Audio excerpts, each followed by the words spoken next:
In the vastness where sky meets earth without end, where wind carries whispers of ancient songs and the thunder of 10 million hooves, there once rode kings whose crowns were made of eagle feathers and whose thrones were the backs of painted horses. They ruled not with stone castles or golden scepters, but with wisdom passed down through countless generations, with courage that faced the sunrise each dawn, and with spirits that danced between the world of flesh and the realm of dreams.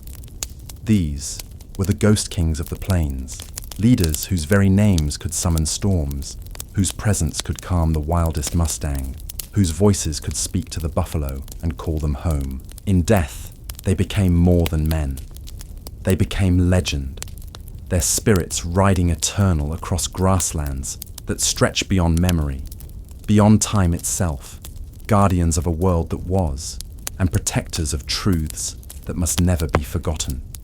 If this journey into history moves you, take a moment to like, share, and subscribe. Let timeless stories find new hearts, just like yours. Before there were kings, there was the land itself, a realm so vast that a man could ride for moons without seeing its end, so beautiful that it could break a warrior's heart with a single sunset, so alive that every blade of grass seemed to whisper secrets to those who knew how to listen. The Great Plains stretched from the Mississippi River to the Rocky Mountains, from the forests of Canada to the deserts of Texas, a kingdom without borders ruled by wind and weather, by the turning of seasons and the ancient rhythms of earth and sky. This was not empty land, as later strangers would claim. This was a living cathedral, its nave formed by endless horizons, its pillars the cottonwoods that lined the rivers, its ceiling the infinite dome of blue that arched overhead like the inside of a perfect shell. Every stream had a name. Every hill held a story. Every valley cradled the bones of ancestors who had walked this sacred ground since the world began. The land itself was alive, breathing with the rise and fall of seasons, pulsing with the heartbeat of countless creatures who called it home. In spring, the plains transformed into an ocean of green so rich and deep that a man could lose himself in its beauty. Wildflowers painted the grassland in colors that had no names, purple lupines dancing in the wind, golden sunflowers turning their faces toward the light, scarlet Indian paintbrush blazing like tiny fires against the emerald backdrop. The air itself seemed to shimmer with life, thick with the scent of new growth and the songs of meadowlarks whose voices could carry for miles across the open country. Summer brought different magic. The grass grew tall enough to hide a horse and rider, creating a world of green corridors and secret passages known only to those who had learned to read the subtle signs of the prairie. Thunderclouds built into towering mountains of vapor, and lightning, their shadows racing across the land like the spirits of ancient buffalo herds. When the storms came, they came with a fury that reminded all living things of their smallness beneath the vast sky, yet also with a mercy that brought the water of life to every growing thing. Autumn painted the grassland in shades of gold and bronze, turning the entire world into something that seemed forged from precious metals. The wind carried the scent of ripening grass seed and the distant smoke of cooking fires. This was the season of gathering, when the earth offered its gifts to those who knew how to receive them, when the great herds grew fat on the abundance of summer and prepared for the long sleep of winter. And winter was when the plains revealed their true power. The grass that seemed so gentle in spring became a sea of silver and gold beneath the snow, bending but never breaking before. The fierce winds that scoured the open country. In the bitter cold, only the strongest survived, and those who endured learned lessons that would serve them all their lives. Patience, endurance, the wisdom to find shelter in the smallest fold of land, the courage to face the storm with head held high. This was the university where the Ghost Kings learned to rule, the academy where they studied the arts of leadership not from books, but from the land itself. They learned patience from watching grass grow, persistence from observing how water slowly carved canyons through solid rock, courage from facing the fury of prairie storms, wisdom from the silence that fell over the land on clear, cold nights, when the stars seemed close enough to pluck from the sky like berries from a bush. The buffalo were the true nobles of this realm, the living embodiment of the plains' power and abundance. They moved across the grassland in herds so vast that their passage could be heard from days away. A thunder that rose from the earth itself and made the ground tremble beneath the feet of those who witnessed their majesty. When the great herds migrated, they created their own weather, their breath-forming clouds that drifted across the sky, their movements stirring up dust that could be seen from the horizon. To the people who would become the Ghost Kings, the buffalo were more than animals. They were teachers, providers, brothers in the great family of creation. Every part of the buffalo was sacred. Every portion had its purpose. Their flesh provided food that could sustain a family through the harsh winter. Their hides became lodges that could house entire clans. Their bones became tools and weapons. Their sinews became threads stronger than any fiber known to man. Even their dried droppings, scattered across the prairie like dark coins, became fuel for fires that warmed the people when wood was scarce. But the buffalo were more than providers of material needs. They were the living symbol of abundance itself, proof that the Creator's generosity knew no bounds. Their presence meant that all was well with the world, that the ancient bargain between man and nature remained unbroken. When the buffalo were healthy and numerous, the people prospered. When they were few, it was a sign that something had gone wrong in the sacred balance that held all life together. The people who lived with the buffalo learned to think like them, to move with the rhythms of their migration, to understand the subtle signs that told when and where the great herds would appear. They learned to read the grass itself, to know which varieties the buffalo preferred, which areas would draw them like magnets. They studied the weather patterns that influenced the herd's movement, the cycles of drought and abundance that shaped the buffalo's ancient routes across the plains. Long before the white man's history began to count the years, before Columbus dreamed of western seas or European kingdoms measured their power in gold and stone, the Ghost Kings ruled the endless grasslands with the authority that came not from birth or conquest, but from wisdom earned through generations of living in harmony with the sacred land. These were not kings as the world understood kingship. They wore no crowns of metal, built no palaces of stone, accumulated no treasures save the love of their people and the respect of their enemies. The first of the Ghost Kings emerged from the mists of oral tradition, like figures from a dream, their names spoken in ceremonies, their deeds woven into the sacred stories that bound the tribes together across the vast distances of the plains. They were men who had proven themselves not in single moments of glory, but through lifetimes of service to their people, leaders who understood that true power came not from commanding others, but from earning their trust and devotion. These early kings learned to read the language of the land as scholars in distant cities read books. They could tell from the behavior of birds when weather was changing, from the movement of animals when danger approached, from the color of grass when the seasons were shifting.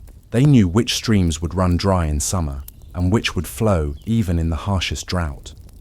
They understood the secret paths that led through seemingly impassable terrain, the hidden valleys where game gathered, the sacred places where the spirits of ancestors still walked. Leadership among the plains people was not inherited like a piece of property passed from father to son. It was earned through demonstration of wisdom, courage, and most importantly, the ability to make decisions that served the good of all people, not just the powerful. A man might be born to a chief's family and never achieve leadership if he lacked the qualities that the people demanded of their leaders. Conversely, a man born to the humblest family could rise to become a great king if he showed the wisdom and courage that the people needed.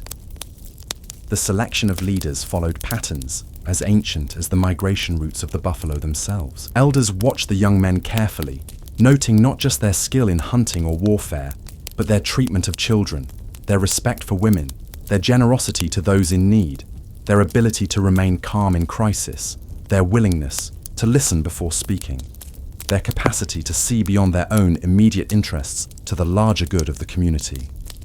Young men who showed promise were given increasingly difficult tests, challenges that revealed character as much as ability. They might be sent alone into the wilderness to fast and pray, seeking visions that would guide their future actions. They might be asked to mediate disputes between feuding families, to organize hunting expeditions, to lead war parties against enemies. Each test built upon the last, creating a pattern of leadership development that ensured only the most capable and dedicated rose to positions of great responsibility. The Ghost Kings understood that their authority came not from force, but from the willing consent of those they led. A chief who lost the confidence of his people simply ceased to be a chief. His followers would drift away to join other leaders, leaving him alone with his titles and his pride. This kept the system of leadership flexible and responsive, ensuring that those in power remained connected to the needs and wishes of their people. Among the earliest of these legendary figures was a man whose name has been lost to time, but whose story survived in the songs and ceremonies of a dozen different tribes. He was called simply the One Who Speaks to Thunder, and it was said that he could call lightning from clear skies and bring rain during the worst droughts. Whether these stories reflected literal truth or symbolic representation of his great wisdom and spiritual power, they spoke to the reverence in which he was held by his people. The One Who Speaks to Thunder lived during a time of great turmoil, when competing tribes fought bitter wars over hunting grounds and water sources, when the delicate balance that had long governed life on the plains seemed to be breaking down. Young warriors, hungry for glory and wealth, launched raids against neighboring peoples, stealing horses and captives, disrupting the trade routes that had long connected far-flung communities, creating a climate of fear and suspicion that threatened to destroy the ancient ways. Into this chaos stepped the One Who Speaks to Thunder, not as a conqueror seeking to impose his will through force, but as a peacemaker who understood that the survival of all the plains peoples depended on their ability to live together on the vast grassland that was big enough for everyone if they could learn to share it wisely. He traveled from tribe to tribe, speaking in council meetings, sharing visions he had received in prayer, slowly building a coalition of leaders who shared his understanding that cooperation served everyone's interests better than endless warfare. His method was not to threaten or cajole, but to demonstrate through his own actions the benefits of peace and cooperation. When drought struck his own territory, he shared his people's stored food with neighboring tribes rather than hoarding it for his own followers. When enemy raiders threatened a distant community, he led his warriors to their defense, even though he had no obligation to do so. When disputes arose over hunting rights or territorial boundaries, he proposed solutions that gave something to all parties, rather than demanding total victory for any one side. Slowly, his influence spread across the plains like ripples on a still pond. Other leaders began to adopt his methods, to see the wisdom in his approach. The raids and counter-raids that had plagued the grasslands for generations began to diminish. Trade routes reopened, allowing the exchange of goods and ideas that had long been interrupted by warfare. Marriages between different tribes, which had become rare during the time of troubles, began to occur again, weaving new bonds of kinship that made future conflicts less likely. The One Who Speaks to Thunder did not live to see all the fruits of his work. He died during a particularly harsh winter while leading a rescue mission to save a band of children who had become lost in a blizzard. But his legacy lived on in the leaders he had trained, the alliances he had forged, the new understanding he had created about what it meant to be a king among the people of the plains. Another of the early Ghost Kings was a woman known as She, who watches the stars, one of the few female leaders whose deeds were remembered in the male-dominated war stories that survived the centuries. She lived during a time when the regular patterns of weather that the plains peoples had relied upon for countless generations began to change, when the old methods of predicting rainfall and drought no longer worked, when the buffalo herds began, following new routes that confused the hunters who depended upon them. She who watches the stars was said to possess the ability to read the future in the movements of the celestial bodies, to understand the messages written in the positions of planets and the patterns of meteor showers. Whether her knowledge came from supernatural gifts or from careful observation and study passed down through generations of star watchers, she proved able to predict changes in weather and animal behavior with uncanny accuracy. During the years of her leadership, her people never suffered from famine or drought, never found themselves caught unprepared by early blizzards or unexpected floods. She taught them to look beyond the immediate horizon, to plan not just for the next season, but for cycles of abundance and scarcity that might span decades. Under her guidance, they developed new methods of preserving food, new techniques for storing water, new strategies for adapting to changing conditions without abandoning the fundamental principles that governed their way of life. Her influence extended far beyond her own tribe. Leaders from across the plains came to consult with her, seeking her advice on matters ranging from the timing of buffalo hunts to the resolution of complex territorial disputes. She developed a network of followers and students who carried her teachings to distant communities, creating a web of shared knowledge that helped all the plains peoples adapt to the changing conditions of their time.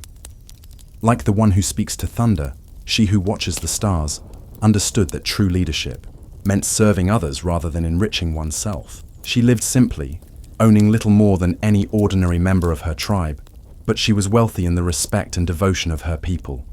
When she died, it was said that a new star appeared in the sky to mark her passing, and for generations afterward, star watchers would point to that celestial body and tell stories of the woman who had taught them to read the messages written in light across the darkness of night.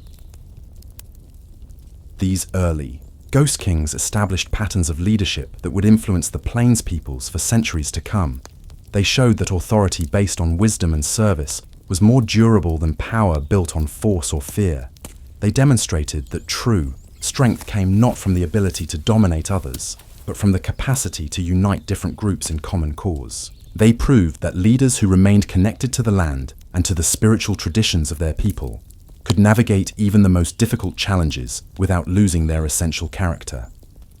The Ghost Kings understood something that would be lost on many who came after them: that leadership was not about commanding people, but about serving as a bridge between the world of human needs and desires and the larger realm of spiritual forces that governed all existence. They were shamans as much as chiefs, medicine men as much as warriors, keepers of ancient wisdom as much as makers of practical decisions about hunting and warfare and the daily business of survival on the challenging plains.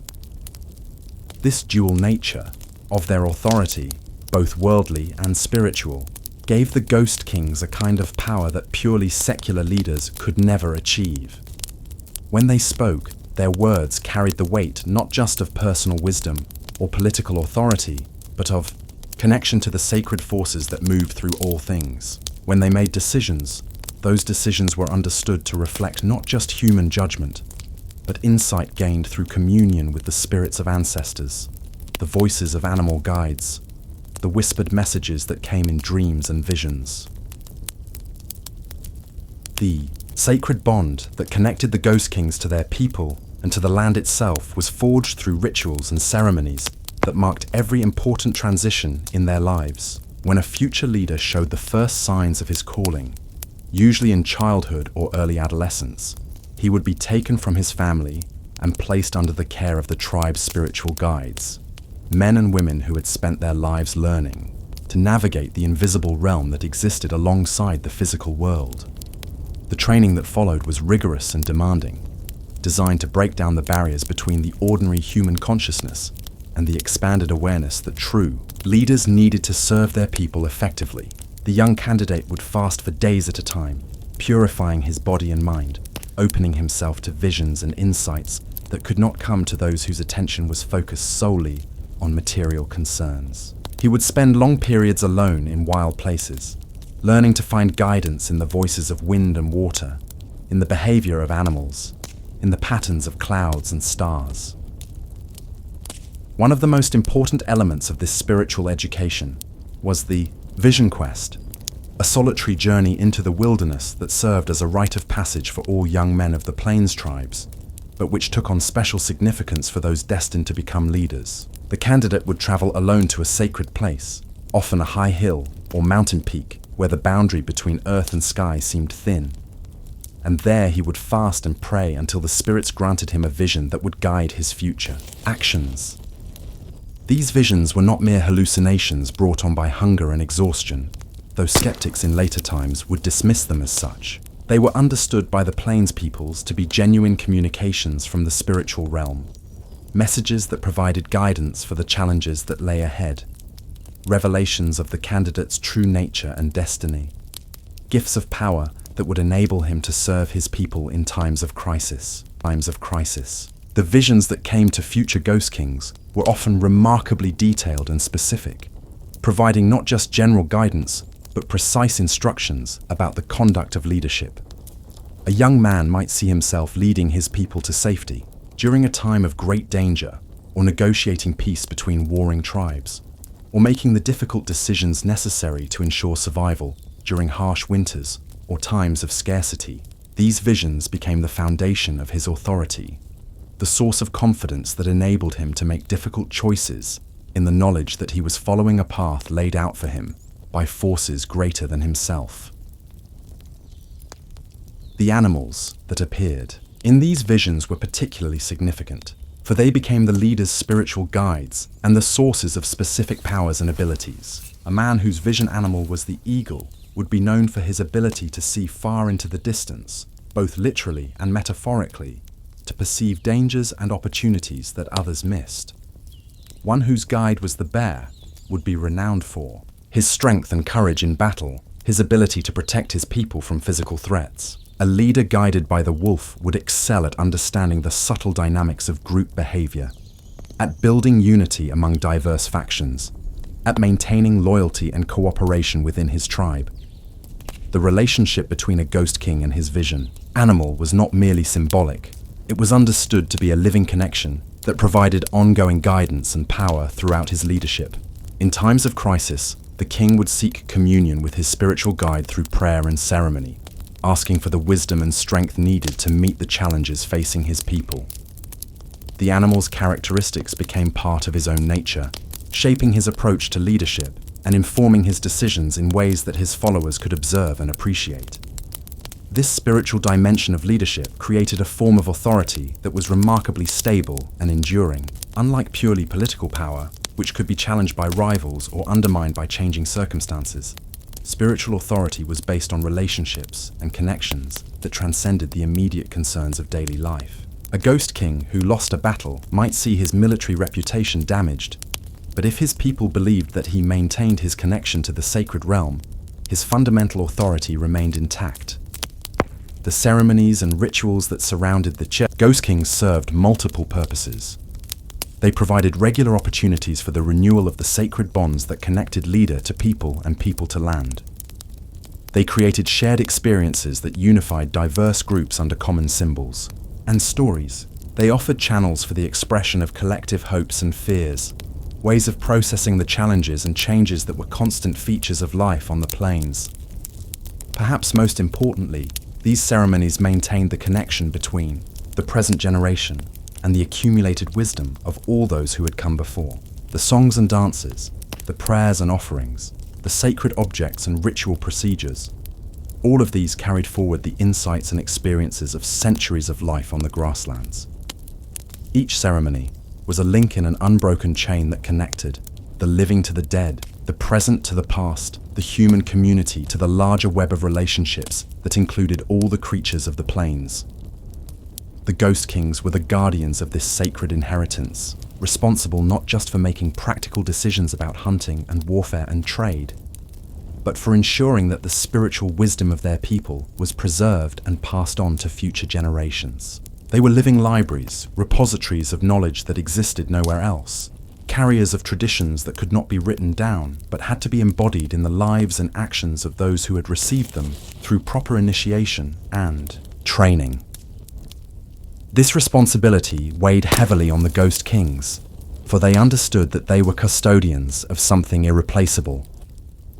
If they failed in their duty, if they abandoned the old ways, or allowed them to be corrupted or forgotten, an entire world of understanding would disappear forever. The practical knowledge of how to live successfully on the plains, where to find water during droughts, how to predict weather changes, which plants could provide food or medicine, was only part of what they carried. They also bore the deeper, wisdom about the meaning and purpose of human existence, the understanding of humanity's proper relationship to the natural world, the knowledge of how to live in a way that honored both the needs of the present and the obligations to future generations. The burden of this responsibility shaped every aspect of the Ghost King's lives. They could not simply make decisions based on immediate advantage or personal preference. Every choice had to be weighed against its impact on the sacred traditions they were sworn to protect.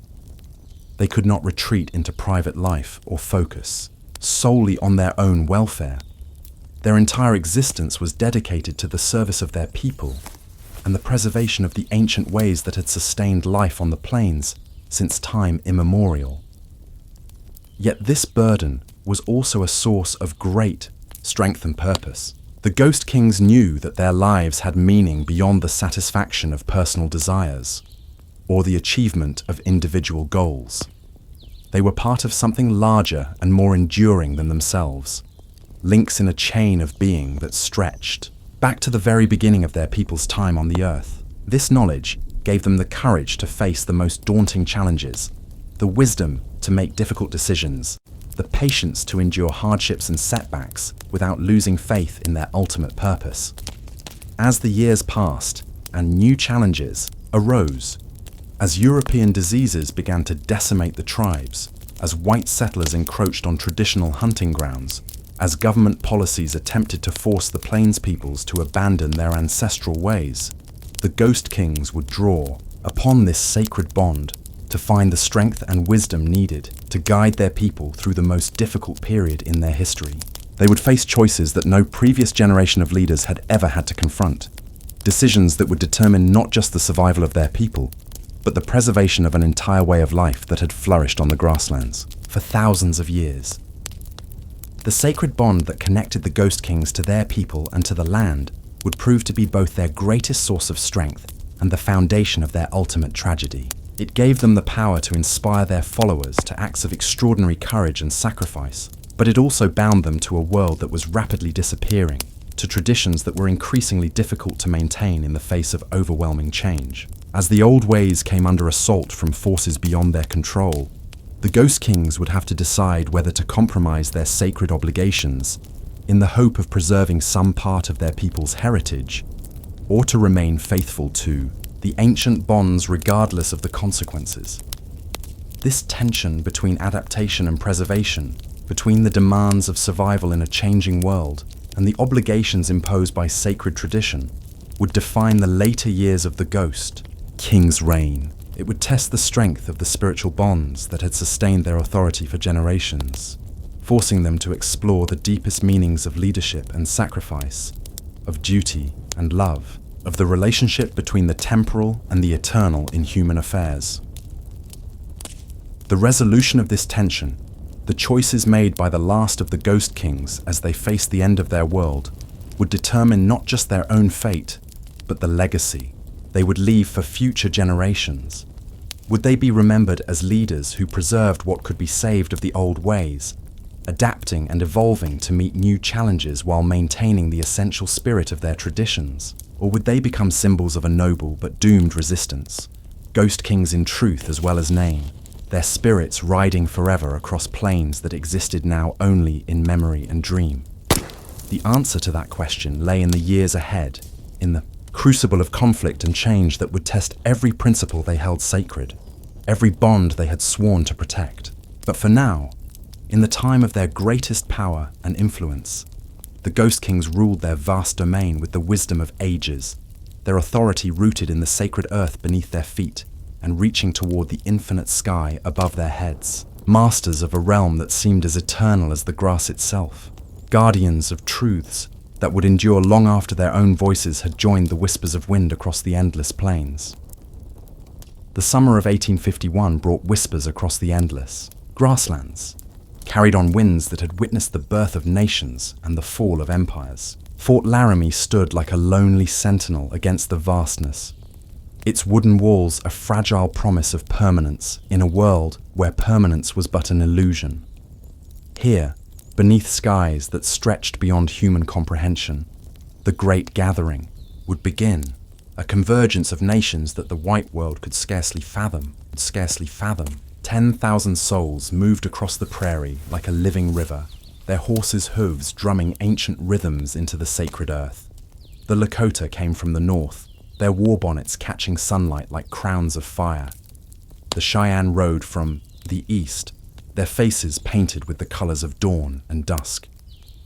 The Arapaho descended from mountain paths, carrying with them the silence of high places. And with them came others, Crow and Assiniboine, Hidatsa and Mandan, each nation a thread in the vast tapestry of the plains. Among them rode a young man whose name would one day echo through the corridors of time, like thunder in a canyon. Tasunke. Whitco, Crazy Horse, moved through the assembled nations with the quiet grace of a shadow. His presence felt rather than proclaimed. At 17 he bore no scars of battle, no eagle feathers in his hair to mark great deeds. Yet something in his eyes, a depth that seemed to hold the wisdom of generations yet unborn, marked him as different from other young warriors. The treaty talks stretched through days that melted into one another like honey in the sun. Government officials spoke of boundaries and borders, of lines drawn upon maps that meant nothing to people who understood the earth as a living entity, not a possession to be parceled and sold. They spoke of the Great White Father in Washington, a distant figure who commanded from a world of stone and steel, unable to comprehend the vastness of sky and grass that was the only father the Plains people had ever known. But it was not in the formal councils that the true spirit of the gathering revealed itself. In the evening hours, when the sun painted the western sky in shades of copper and gold, the elders would speak of older things, of visions and prophecies, of the sacred hoop of life that bound all creatures together in an endless dance of being and becoming. Around flickering fires that cast dancing shadows across weathered faces, they spoke of the white buffalo woman who had brought the sacred pipe, of the directions and their teachings, of the responsibility that came with walking upon the Mother, Earth.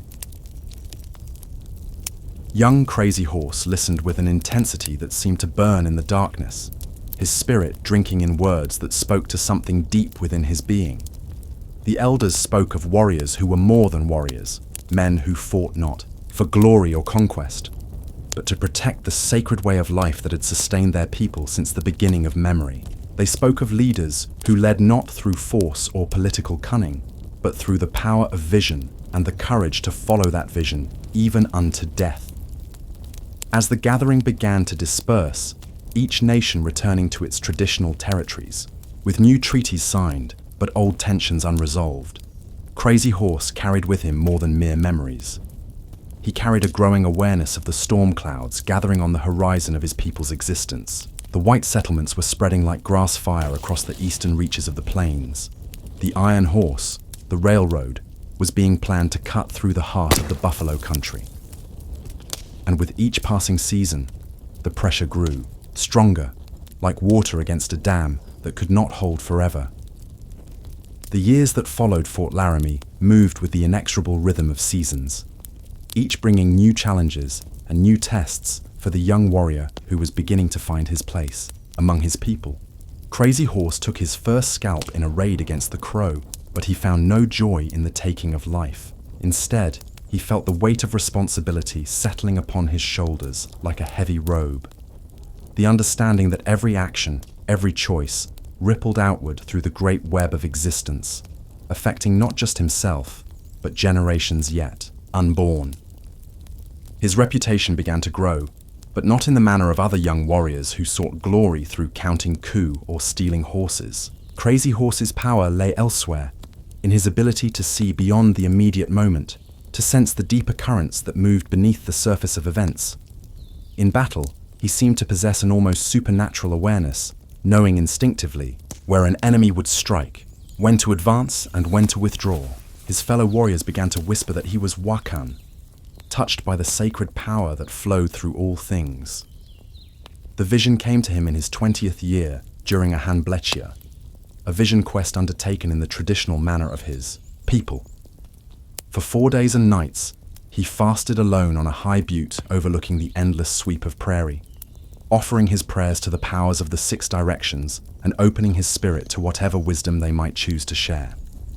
On the third night, as he lay between waking and sleeping, the vision unfolded before his inner eye with a clarity that was more real than the world of flesh and bone. He saw himself as a warrior, but transformed, moving through battle like a ghost rider, untouchable by the weapons of his enemies. His horse danced beneath him as if it too were spirit rather than flesh, carrying him through storms of arrows and bullets without harm. Upon his face was painted the lightning bolt, symbol of the thunder beings who brought both destruction and renewal. In his hair flew the red-backed hawk, messenger of the spirit world, and all around him, the voices of his ancestors called out, telling him that his path would be hard, that he would walk in two worlds, but belong fully to neither, and that his end would come not through the weapons of enemies, but through the treachery of those he called brother. When he descended from the sacred butte, Crazy Horse carried with him not just a vision but a destiny. The elder holy man, Chips, interpreted the dream and instructed the young warrior in the proper ceremonies and protections that would make the vision manifest in the world of the living. From that day forward, Crazy Horse would never again ride into battle as an ordinary man. He had become something more, a bridge between the seen and unseen worlds, a warrior prophet whose very presence would inspire his people and strike fear into the hearts of their enemies. The 1860s brought changes to the plains like wolves bringing winter, swift, inevitable, and full of sharp-edged promises. Gold had been discovered in the mountains beyond the traditional hunting grounds, and white prospectors poured across the landscape like ants from a disturbed hill. The Bozeman Trail carved a raw wound through the heart of Powder River country, violating treaties and sacred spaces with equal indifference. And with the gold seekers came soldiers, not the few scattered companies that had manned the frontier forts, but entire regiments armed with the latest weapons and burning with the righteousness of manifest destiny. It was during this time of growing tension that another figure began to emerge from the ranks of the Lakota leadership. A man whose name would become inseparable from that of Crazy Horse in the great drama that was about to unfold. Tatanka Iyotanka, Sitting Bull, was already a seasoned warrior and a holy man of considerable power when the young vision-bearer first encountered him at a Sundance ceremony in the summer of 1866. Where Crazy Horse was quiet and introspective, Sitting Bull burned with an inner fire that seemed to illuminate everything around him. His voice carried the authority of one who had spoken directly with the spirits, and his presence commanded attention from warrior and chief alike. The two men recognized in each other kindred spirits, warriors who understood that the coming conflict would be about more than territory or resources. It would be a struggle for the very soul of their people, a fight to preserve not just their physical existence, but their spiritual identity as well. Crazy Horse brought to their alliance the tactical genius and mystical protection of his vision. Sitting Bull contributed the broader strategic understanding and spiritual authority necessary to unite the scattered bands of the Lakota Nation into a force capable of standing against the tide of change that threatened to sweep them into oblivion. The first great test of their partnership came with Red Cloud's War, a conflict that would establish both of them as leaders whose names would be spoken with respect by friend and enemy alike. The Oglala chief Red Cloud had declared that no white man would be permitted to use the Bozeman Trail, and he had called upon all the allied tribes to help him make good on that promise. When the military responded by building a chain of forts along the disputed trail, the stage was set for a confrontation that would determine the future of the northern plains. Fort Phil Kearny stood like an insult thrust into the heart of the Powder River country, its stockade walls and flagpole a daily reminder of the white man's intention to claim and hold what had never been theirs to take. The fort's commander, Colonel Henry Carrington, was a cautious man who understood the precarious nature of his position. Surrounded by hostile forces and supplied only by infrequent wagon trains that fought their way through increasingly dangerous territory, he urged his men to avoid unnecessary risks and to never venture beyond the fort's protected perimeter without overwhelming force to support them. But military discipline and frontier reality were often at odds, and there were those among the fort's garrison who chafed at such caution. Captain William Fetterman was such a man, young, ambitious, and supremely confident in the superiority of American military might over what he saw as undisciplined savages. He boasted that with 80 good men, he could ride through the entire Sioux nation, and he looked upon each skirmish as an opportunity to prove the truth of his claim. Crazy Horse understood men like Fetterman as clearly as he understood the flight patterns of hawks or the seasonal movements of buffalo herds. Pride and arrogance were weaknesses that could be exploited, turned against themselves with the proper strategy and timing. Through the autumn of 1866, he and other war leaders planned a trap that would turn the white soldiers' overconfidence into their destruction. The plan was elegant in its simplicity. Use a small force to attack the wood-cutting detail that ventured daily from the fort to gather timber, then retreat in apparent panic when the inevitable rescue force emerged. Lead the soldiers far from the fort's protection and into a carefully prepared ambush where superior numbers and knowledge of the terrain would make the outcome certain. On the morning of December 21st, 1866, the trap was sprung with devastating effectiveness. Crazy Horse himself led the decoy party, his small band of warriors making a token attack on the wood train before retreating in seemingly disorganized fashion. When the fort's gates opened and Fetterman led forth exactly 80 men in pursuit, the Lakota leader must have felt the hand of destiny guiding events. Here was the man who had boasted that he could defeat an entire nation, riding out with precisely the number of soldiers he claimed would be sufficient for such a task. The retreat that followed was a masterpiece of tactical deception. Crazy Horse and his warriors fell back in apparent disorder, always staying just close enough to maintain the pursuing soldiers' interest, always appearing vulnerable enough to encourage them to continue the chase.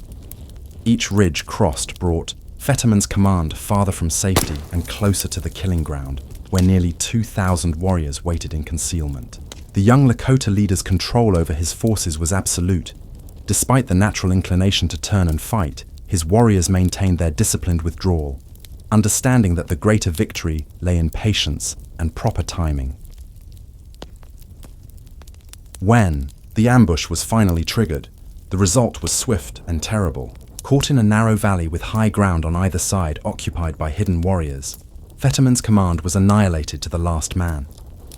The captain who had claimed he could ride through the entire Sioux nation died within sight of the fort. He had left so confidently that morning, his boast transformed into a bitter prophecy, fulfilled in ways he had never imagined. The Fetterman massacre, as the white newspapers would call it, sent shockwaves through the eastern cities and the halls of government in Washington. Here was proof that the Indians of the plains were not the scattered, disorganized bands that many had assumed them to be, but a formidable military force capable of sophisticated tactics and devastating effectiveness. The calls for revenge were immediate and intense, but they would have to wait. The nation was still healing from the wounds of civil war, and resources for frontier conflicts were limited. For now, negotiation would be attempted before escalation. But for Crazy Horse and the allied tribes, the victory at Fort Phil Kearny represented something far more significant than a tactical success. It was validation of their spiritual beliefs, proof that the sacred powers they honored were stronger than the material forces arrayed against them. The young vision-bearer had ridden through the battle exactly as his dream had foretold, untouchable by bullets, guided by powers beyond the understanding of his enemies, protected by ceremonies and medicines that connected him to the deep well of spiritual strength that sustained his people. The celebrations that followed the victory were conducted according to ancient protocols, honoring not just the warriors who had fought but the spirits who had made victory possible. The scalp dance lasted for days, its rhythms echoing across the winter camps like the heartbeat of the earth itself. But even in the midst of celebration, the thoughtful among the tribal leaders understood that this victory was both an ending and a beginning. They had proven that they could defeat the white soldiers in open battle, but they had also ensured that more soldiers would come, better armed, more numerous, and burning with the desire for revenge. Through the winter months that followed, as the camps moved through their traditional patterns and the warriors tended their weapons and their horses, Crazy Horse found himself increasingly drawn into council with the elder leaders. His tactical genius and spiritual power had been proven, in battle But leadership required more than military skill. It demanded an understanding of the complex web of relationships that bound the various bands together, the delicate balance of tradition and adaptation that allowed a nomadic people to thrive in an ever-changing world. The lessons came not through formal instruction, but through participation in the endless round of decisions that governed tribal life. Where should the camps move as the seasons changed? Which sacred sites required visiting for ceremonies that maintained the spiritual health of the people? How should disputes between individuals or families be resolved without creating lasting divisions within the community? What messages should be sent to allied tribes to coordinate resistance against the encroaching white presence? Each question required not just wisdom, but a deep understanding of the values and beliefs that formed the foundation of Lakota society. Central to all these considerations was the concept of the sacred hoop, the understanding that all life was interconnected in an endless circle of relationships and responsibilities. The individual existed not as an isolated entity pursuing personal advancement, but as part of a greater whole that included not just the human community, but all the creatures of the earth, the spirits of the ancestors, and the unborn generations, who would inherit whatever legacy the present generation chose to leave behind. Every decision, every action, had to be weighed against its impact on this greater circle of being. For Crazy Horse, this philosophy was not merely intellectual understanding, but lived reality. His vision had shown him that his own destiny was bound up with that of his people, that his individual fate was meaningless except as it served the larger purpose of protecting and preserving the sacred way of life that his ancestors had followed since time immemorial. This understanding would guide him through all the trials and triumphs that lay ahead, providing an unwavering compass when other considerations might have led him astray.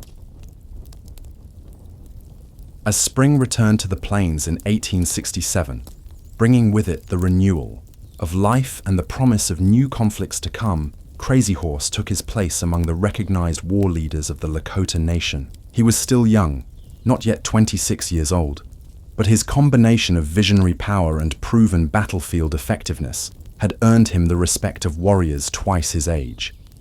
More importantly, he had demonstrated the rare ability to think beyond the immediate tactical situation, to see the broader patterns of conflict and opportunity that would determine his people's ultimate fate.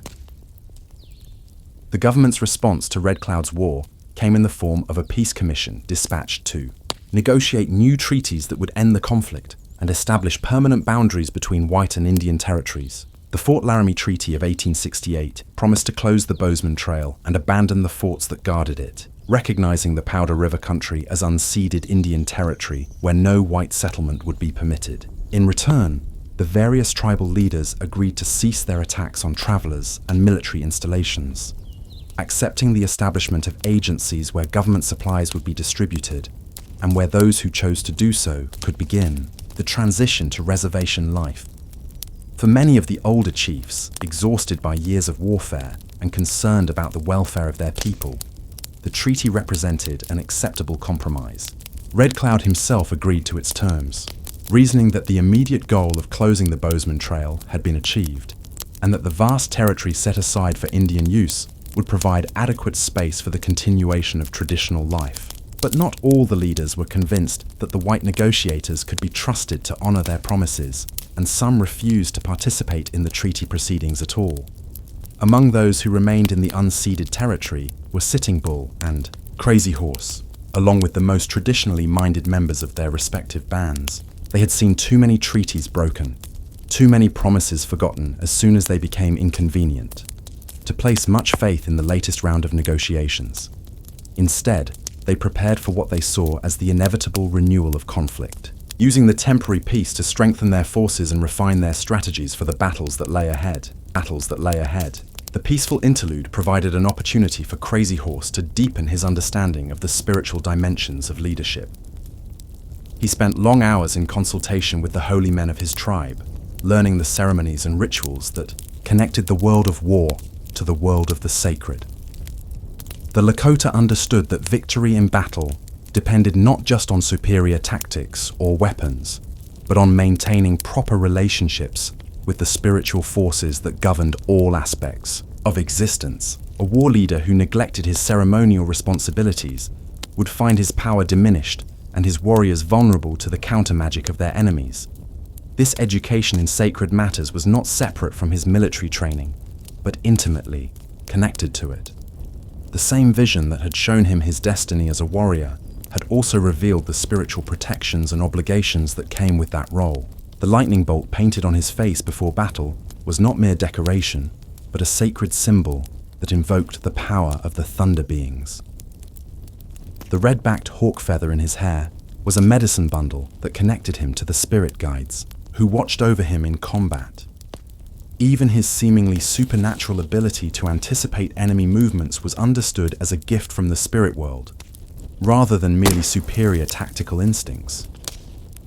As the decade of the 1860s drew to a close, the stage was being set for the final act of the great drama that would determine the fate of the Plains Indians.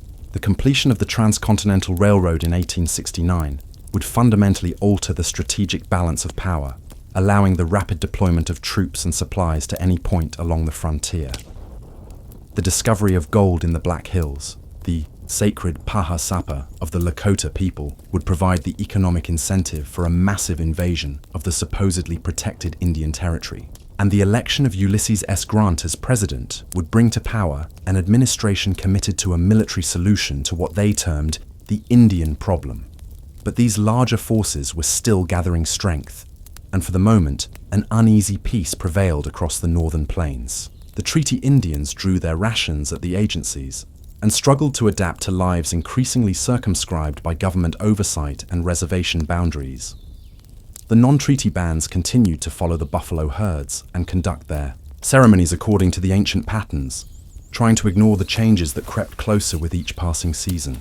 And in the space between these two worlds, leaders like Crazy Horse and Sitting Bull prepared for the storm they knew was coming, drawing strength from the spiritual traditions of their ancestors while adapting to the new realities of technological warfare and total conflict.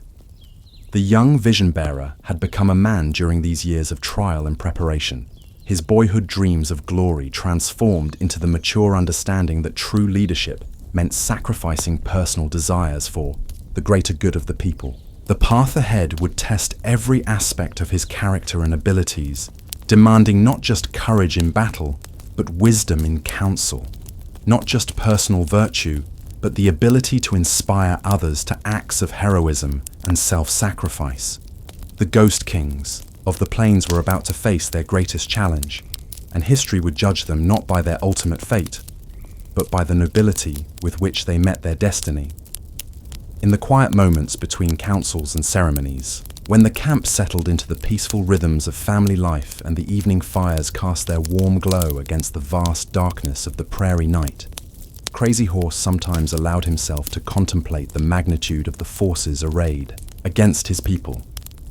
The white nation stretched from sea to sea, its cities teeming with millions of souls, its factories producing endless streams of weapons and manufactured goods, its railways capable of moving entire armies across continental distances in a matter of days. Against this industrial juggernaut, the Allied tribes could field perhaps 15,000 warriors, armed with weapons captured in battle or obtained through trade, dependent on the buffalo herds for their economic survival, and bound together by traditions and loyalties that the modern world seemed determined to destroy. Yet the disparity in material resources did not discourage him, for he understood that the coming conflict would be decided by factors that could not be measured in terms of numbers or firepower. The spiritual strength of his people, forged through centuries of life in harmony with the natural world, represented a power that his enemies could neither comprehend nor counter. The intimate knowledge of the land that came from generations of nomadic existence gave the Indians advantages that no amount of military training could provide their opponents. And most importantly, the righteousness of their cause, the defense of their homeland and their way of life against unprovoked aggression, ensured that the spiritual forces of the universe would ultimately favor their struggle. These were the thoughts that sustained Crazy Horse as he prepared for the final phase of the great resistance that would make his name immortal. The Ghost Kings of the Plains were about to write their names across the sky in letters of fire and blood, creating a legend that would outlast the very civilization that sought to destroy them. And at the center of that legend, moving like a shadow through the gathering storm, rode the vision bearer, whose destiny was bound to theirs until the end of time. The wind carried whispers of change across the rolling grasslands, and in those whispers, the Lakota heard the approaching storm. The Black Hills rose from the prairie like the backbone of the earth itself, dark against the endless sky, sacred beyond the understanding of those who saw only gold glittering in the streams. Here, in these hallowed peaks, the spirits of their ancestors walked among the pines, and the very stones hummed with the songs of creation. Sitting Bull stood upon a ridge overlooking the Pahasapa, the sacred heart of Lakota spirituality, and felt the weight of prophecy settling upon his shoulders like a heavy robe. The Wichasha Wakang, the holy man of his people, had seen visions in the sweat lodge, dreams that spoke of great trials ahead. The earth beneath his feet trembled not with the thunder of buffalo herds, but with the march of blue-coated soldiers, and the grinding wheels of wagons filled with gold-hungry settlers. Below him, scattered across the vast expanse of prairie, the allied tribes gathered as they had not gathered in generations. The Lakota, Dakota, and Nakota, the great Sioux nation, had set aside old grievances to face this new threat. Alongside them came their traditional allies, the Cheyenne with their fierce warriors and sacred medicine bundles, the Arapaho with their knowledge of the southern plains, and others who understood that this fight was not merely about land, but about the very survival of their way of life. The discovery of gold in the Black Hills had transformed what had been a slow encroachment into a frenzied invasion. General George Armstrong Custer, the golden-haired soldier chief whom the Lakota called Longhair, had led an expedition into their sacred mountains in 1874, returning with tales of wealth that set the hearts of desperate men ablaze. Within months, the Treaty of Fort Laramie, signed just 6 years earlier with such ceremony and promise, had become nothing more than marks upon paper, abandoned as readily as a worn-out moccasin. Sitting Bull's weathered hands gripped his sacred pipe as he remembered the words spoken at that treaty signing. Red Cloud, the great war leader who had forced the white government to its knees during the fight for the Bozeman Trail, had spoken with the voice of experience. The white man made us many promises, more than I can remember, but they never kept. But one. They promised to take our land, and they took it. Now Red Cloud sat in uneasy peace at the agency, his fighting days behind him, trying to navigate the treacherous waters of accommodation and resistance. But others had chosen a different path. Crazy Horse, the strange and mystical warrior of the Oglala, continued to roam free with his followers, appearing like a ghost wherever the fighting was fiercest, then vanishing into the vastness of the plains like smoke on the wind. The great gathering that summer of 1876 was unlike anything the plains had witnessed in the memory of the oldest grandfathers. Along the banks of the little Bighorn River, a village stretched for miles, lodge after lodge of buffalo hide gleaming white in the morning sun. 6 different bands of Lakota had come together. The Hunkpapa, led by Sitting Bull himself, the Oglala, following Crazy Horse, the Miniconjou, the Sans Arc, the Blackfeet Lakota, and the 2 Kettles. With them came the Northern Cheyenne and their Arapaho allies, creating a force that numbered in the thousands. In the center of this great encampment, the sacred fires burned day and night, tended by the holy men who kept the spiritual strength of the people alive through their prayers and ceremonies. The sun dance had been performed with particular intensity that year, as warriors sought visions and power for the trials ahead. Sitting Bull himself had undergone the ritual sacrifice, offering pieces of his flesh to Wakantanka, the Great Spirit, in exchange for the protection of his people. During that sacred dance, as the sun blazed overhead and his blood flowed freely, Sitting Bull had received a vision that would echo through the ages. He saw soldiers falling from the sky like grasshoppers, their heads pointing toward the earth, a sign that they would die in battle. But his vision also carried a warning. The victory would be great, but it would bring even greater troubles in its wake. The young men paid little heed to such warnings. Their blood ran hot with the promise of battle, and their horses pawed the earth, eager for the charge. They had grown up hearing the stories of their fathers' victories, of Red Cloud's war that had closed the Bozeman Trail, of the destruction of Fort Phil Kearny, and the annihilation of Captain Fetterman's command. They believed in their strength, in their horses, in their medicine, and in the righteousness of their cause. Among these young warriors, none shone brighter than the son of Crazy Horse's vision quests.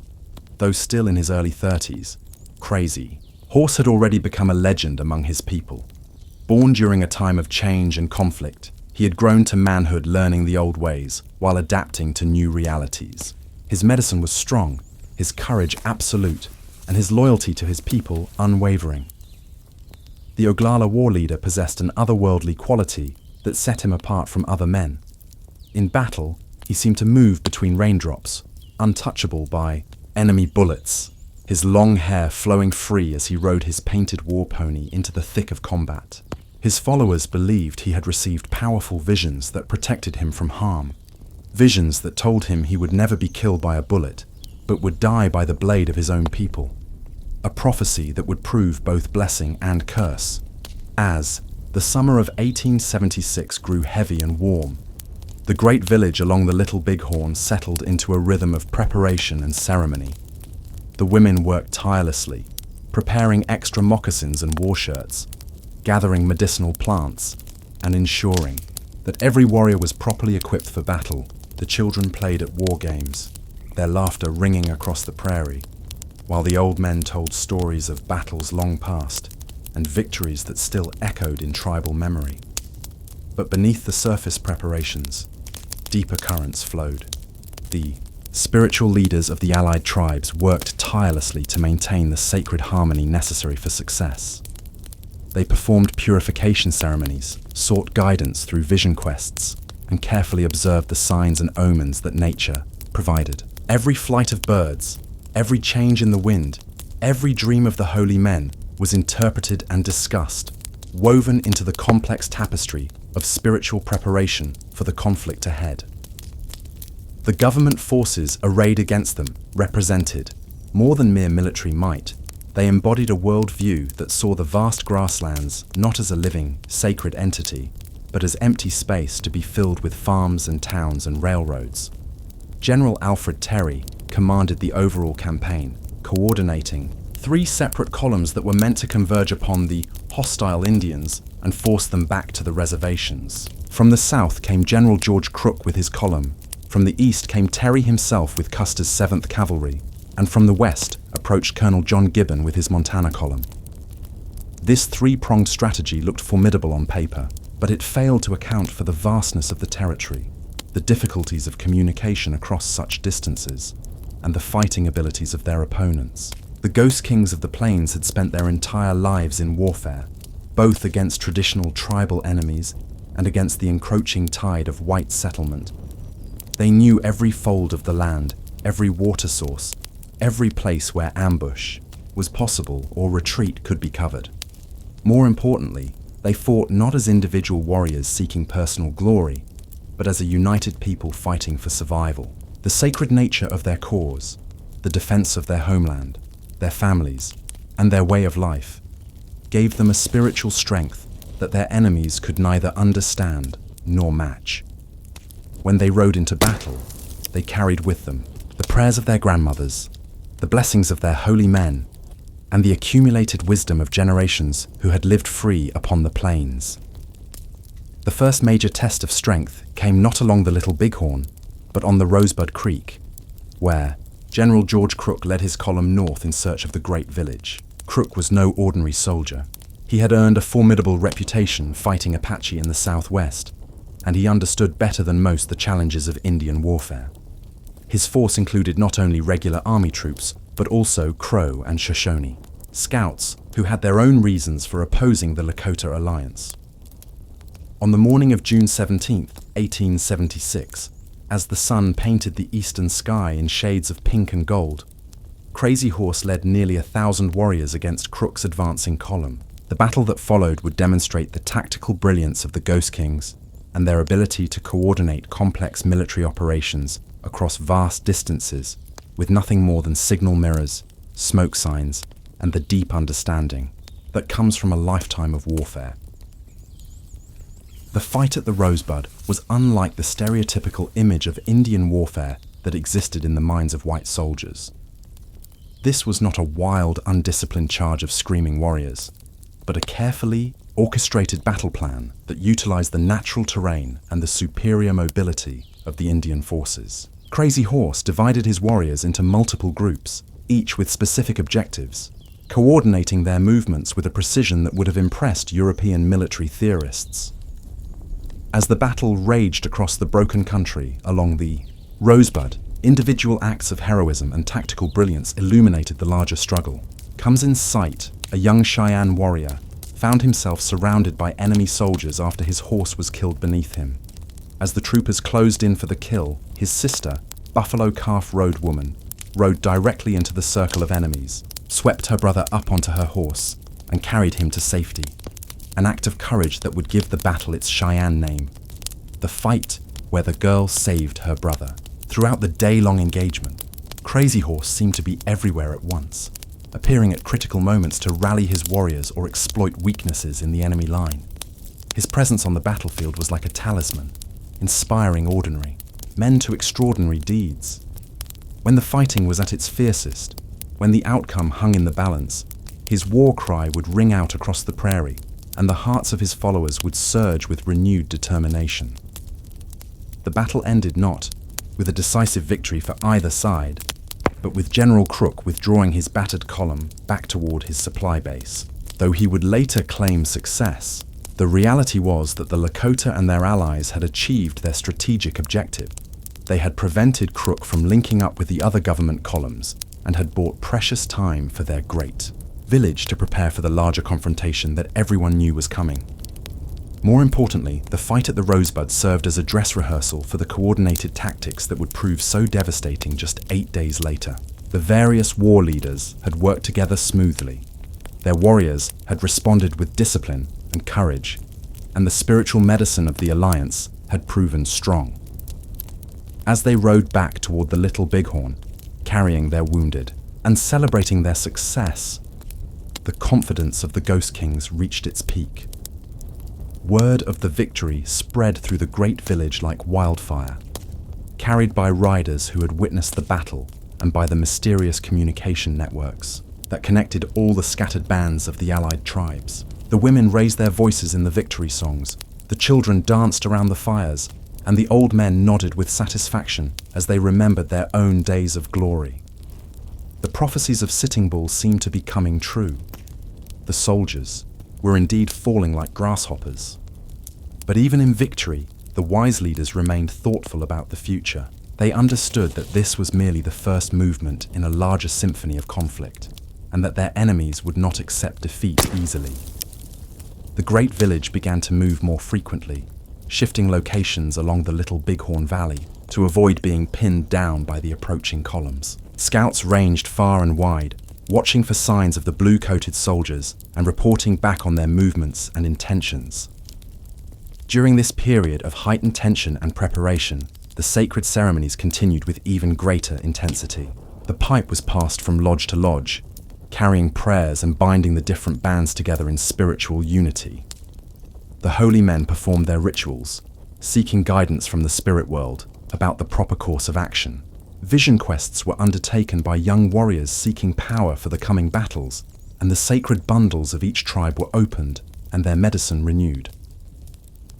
In the Hunkpapa circle of the great village, Sitting Bull spent long hours in meditation and prayer, preparing himself not just as a war leader, but as a spiritual guide for his people. The vision he had received during the Sundance weighed heavily upon his mind. Victory, yes, but at what cost? The falling soldiers might represent triumph in battle, but his medicine also whispered of greater storms ahead, of challenges that would test the very foundations of tribal existence. To the Ghost Kings of the Plains, the buffalo were relatives, brothers and sisters in the great web of existence that connected all living things. The land itself was not property, but a living being, the mother who nurtured and sustained all, her children. The mountains, rivers, and plains were not obstacles to be conquered, but sacred places where the spirits dwelt and where the people came to pray and seek guidance. This fundamental difference in worldview made the conflict about much more than territory or politics. It was about the survival of an entire way of being in the world. When Sitting Bull looked out across the great village, with its hundreds of lodges and thousands of people living in harmony with the rhythms of the earth, he saw not just a military force, but the embodiment of an ancient wisdom that was rapidly disappearing from the world. The children playing between the lodges carried within their hearts the songs and stories of their ancestors, the knowledge of healing plants and sacred ceremonies, the understanding of how to live in balance with all of creation. The women working at their daily tasks preserved the skills and wisdom passed down through countless generations of grandmothers, while the men carried the responsibility of protecting not just their families, but an entire way of life. As June drew toward its close and the grass of the prairie grew tall and green, the great village settled into its final position along the banks of the Little Bighorn. The site was well chosen: good water, abundant grass for the horse herds, and multiple routes of escape if withdrawal became necessary. The lodges stretched for miles along the river, organized by band and tribe, creating a temporary city larger than most white settlements on the frontier. In the center of this vast encampment, the council fires burned as the leaders of the allied tribes met to discuss strategy and coordinate their response to the approaching enemies. These were not wild, untutored savages, as their opponents often portrayed them, but sophisticated political and military leaders who had spent lifetimes learning the arts of war and diplomacy. They understood the importance of intelligence gathering, logistical support, and psychological warfare. Their scouts had already brought word that Longhair Custer was approaching from the east with his 7th Cavalry, while other columns moved to close off potential escape routes. The Ghost Kings knew they were walking into a trap, but they also understood that this might be their last opportunity to strike a blow that would make their enemies think twice about the price of conquest. The vision of Sitting Bull had shown them victory, but it had also warned of the cost. As the night fires flickered and the stars wheeled overhead in their ancient patterns, the warriors of the allied tribes made their final preparations. They painted their faces and bodies with sacred designs, offered prayers to their guardian spirits, and spoke quietly with their families about the battles ahead. Tomorrow might bring glory or death, victory or defeat, but tonight they were still free people living according to the ways of their ancestors. The wind that moved through the village carried with it the sense of sage and sweetgrass, the smoke of sacred fires, and the dreams of a people who had chosen to fight rather than surrender their freedom. In the darkness beyond the circle of firelight, the horse herds grazed peacefully, their occasional snorting and movement the only sounds that broke the profound silence of the plains night.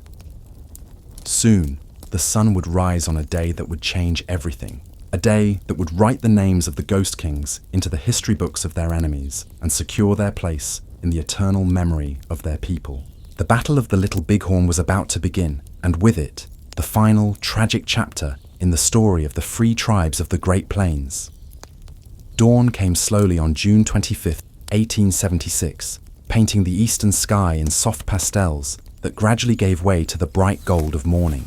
Along the Little Bighorn, the great village stirred to life with the gentle sounds of thousands of people beginning their daily routines. Women emerged from their lodges to tend the fires and prepare the morning meal, while children ran laughing between the teepee covers, their voices adding music to the awakening day. But this morning was different from all the others that had come before. Scouts had ridden hard through the night, bringing word that Longhair and his soldiers were very close. The time for preparation had ended. The moment of destiny had arrived. As the news spread through the village, the easy rhythms of daily life transformed into the urgent tempo of preparation for battle. Warriors emerged from their lodges already painted for war, their faces and bodies decorated with the sacred designs that would carry them safely through combat. Some wore elaborate war bonnets with eagle feathers that told the story of their deeds. while others preferred the simple efficiency of a single feather or a painted handprint upon their chest. Each man carried the weapons that had served him, best in previous battles. Bows and arrows for their silence and rapid fire, war clubs for close combat, and the precious few rifles that had been acquired through trade or taken from fallen enemies. The horse herds, usually guarded by young boys, on the outskirts of the village, were quickly brought closer to the lodges as warriors selected their favorite mounts for the coming fight. These were not ordinary horses, but war ponies trained from birth for the chaos of battle, animals that could turn on a handful of prairie grass and respond to the slightest pressure from their riders' knees. Many had been painted with sacred symbols and blessed by the holy men, for in the warfare of the plains, horse and rider fought as one spirit divided into two bodies. Sitting Bull, despite his role as a war leader and medicine man, would not ride with the warriors this day. At 45, he was no longer young, and the physical demands of the Sundance had left him weakened. More importantly, his role as the spiritual leader of the Alliance required him to remain with the village, protecting the women, children, and elders while maintaining the sacred ceremonies that would ensure victory for his warriors. As the morning progressed and the scouts brought increasingly urgent reports of the approaching soldiers, Sitting Bull moved through the village like a living prayer, offering encouragement to the warriors and blessings to their families. His presence was itself a source of power, for everyone knew of the vision he had received during the Sundance, the soldiers falling from heaven like grasshoppers, their heads pointing toward the earth in death. Crazy Horse, in contrast to the aging Sitting Bull, seemed to grow younger and more vibrant as the moment of battle approached. At 35, he was in the prime of his life, a warrior whose medicine had never failed him in combat. On this morning, he prepared himself with particular care, painting his face with the sacred hail spots that symbolize protection from enemy bullets, and braiding his long hair with special ornaments that carried the power of his vision quests. The Oglala war leader's preparations went beyond the merely physical. He spent time in prayer and meditation, renewing his connection to the spirit powers that had guided him through so many battles. His guardian spirits had promised him that he would never be killed by a bullet, though they had also whispered the darker prophecy that he would die by the hand of his own people, a warning that cast no shadow over this bright morning of impending victory. As Custer's column approached from the east, divided into multiple battalions as was his custom, the allied tribes responded with a coordination and speed that would have impressed military theorists. This was not the chaotic response of untrained fighters, but the practiced deployment of a people for whom warfare was both art and science. War leaders took their assigned positions.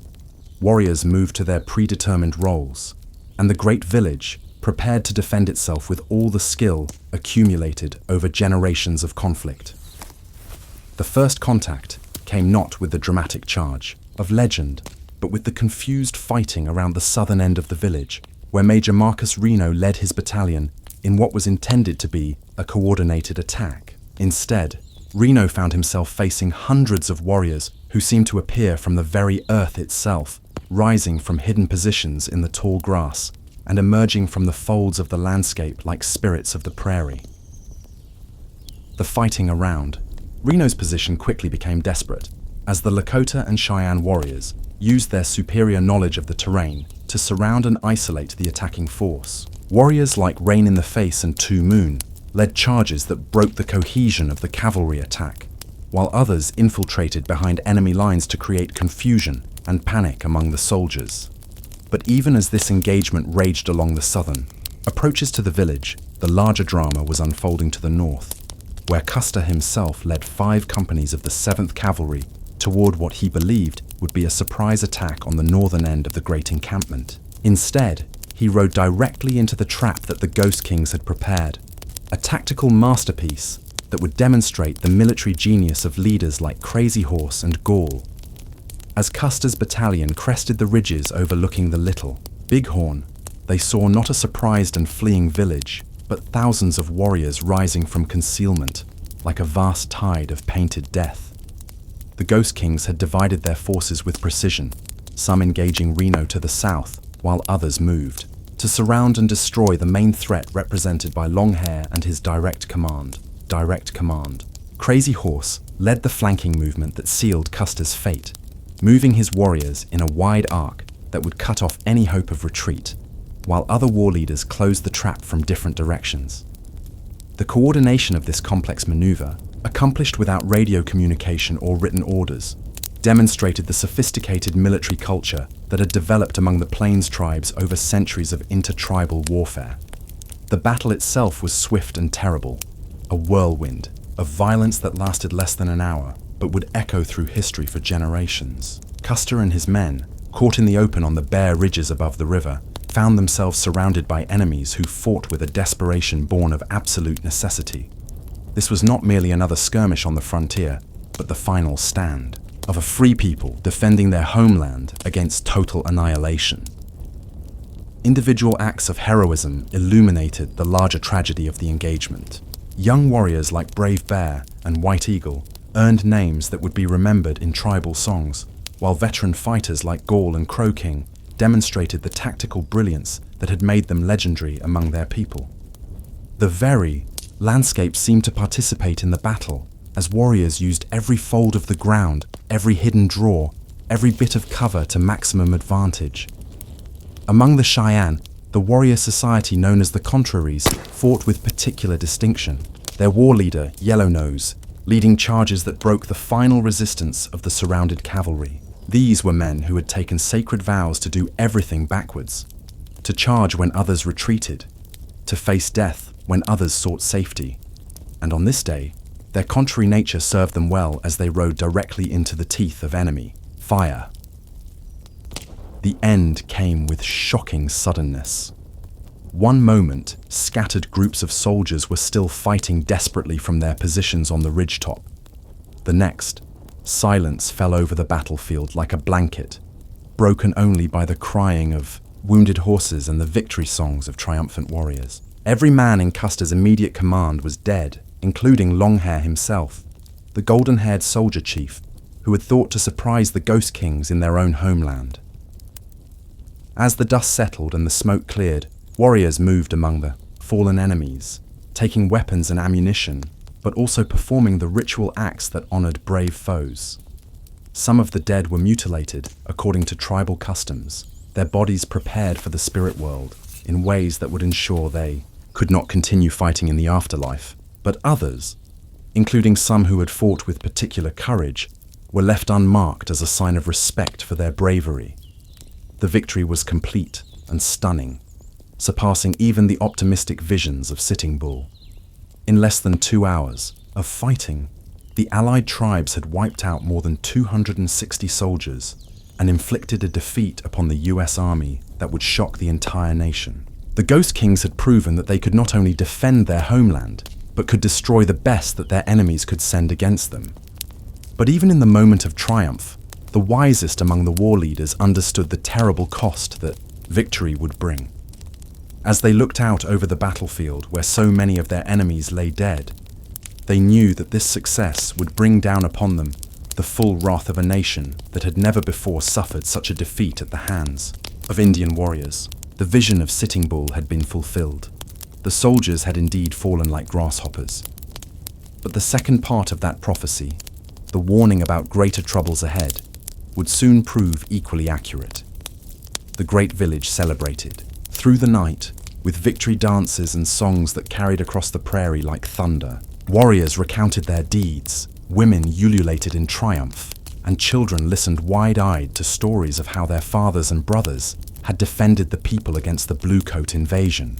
For this one shining moment, the Ghost Kings stood, supreme upon their native plains, masters of the greatest military victory in the history of Indian warfare. Yet beneath the celebration, a deeper current of understanding flowed through the minds of leaders like Sitting Bull and Crazy Horse. They had won a battle, perhaps the greatest battle of their lives, but they had not won the war. The white nation was vast beyond comprehension, with resources and manpower that dwarfed anything the Plains tribes could muster. This victory, magnificent as it was, might well prove to be the beginning of the end, rather than the triumph they had hoped for.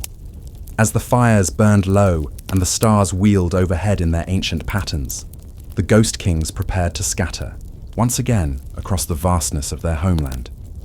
The great alliance that had made this victory possible could not remain together long.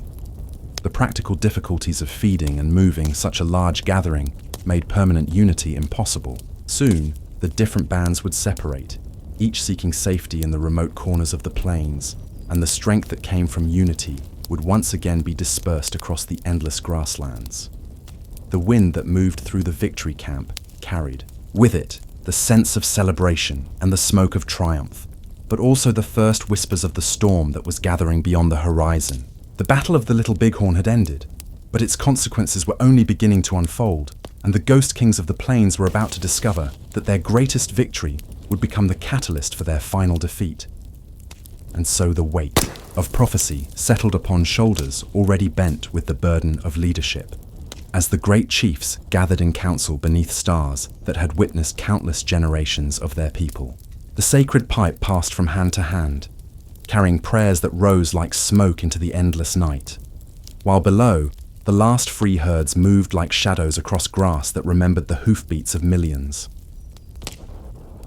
In the winter of 1875, when the breath of the Great Spirit turned visible in the bitter air, a message traveled through the camps of the Lakota, carried by runners whose horses left no tracks in the snow. The words were simple, yet they carried the weight of destiny. The sacred, Black Hills, Pahasapa, heart of their world, had been invaded.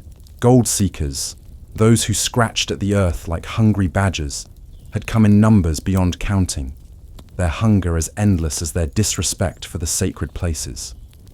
Sitting Bull, whose medicine had grown stronger with each passing season, sat in his lodge as the news reached him.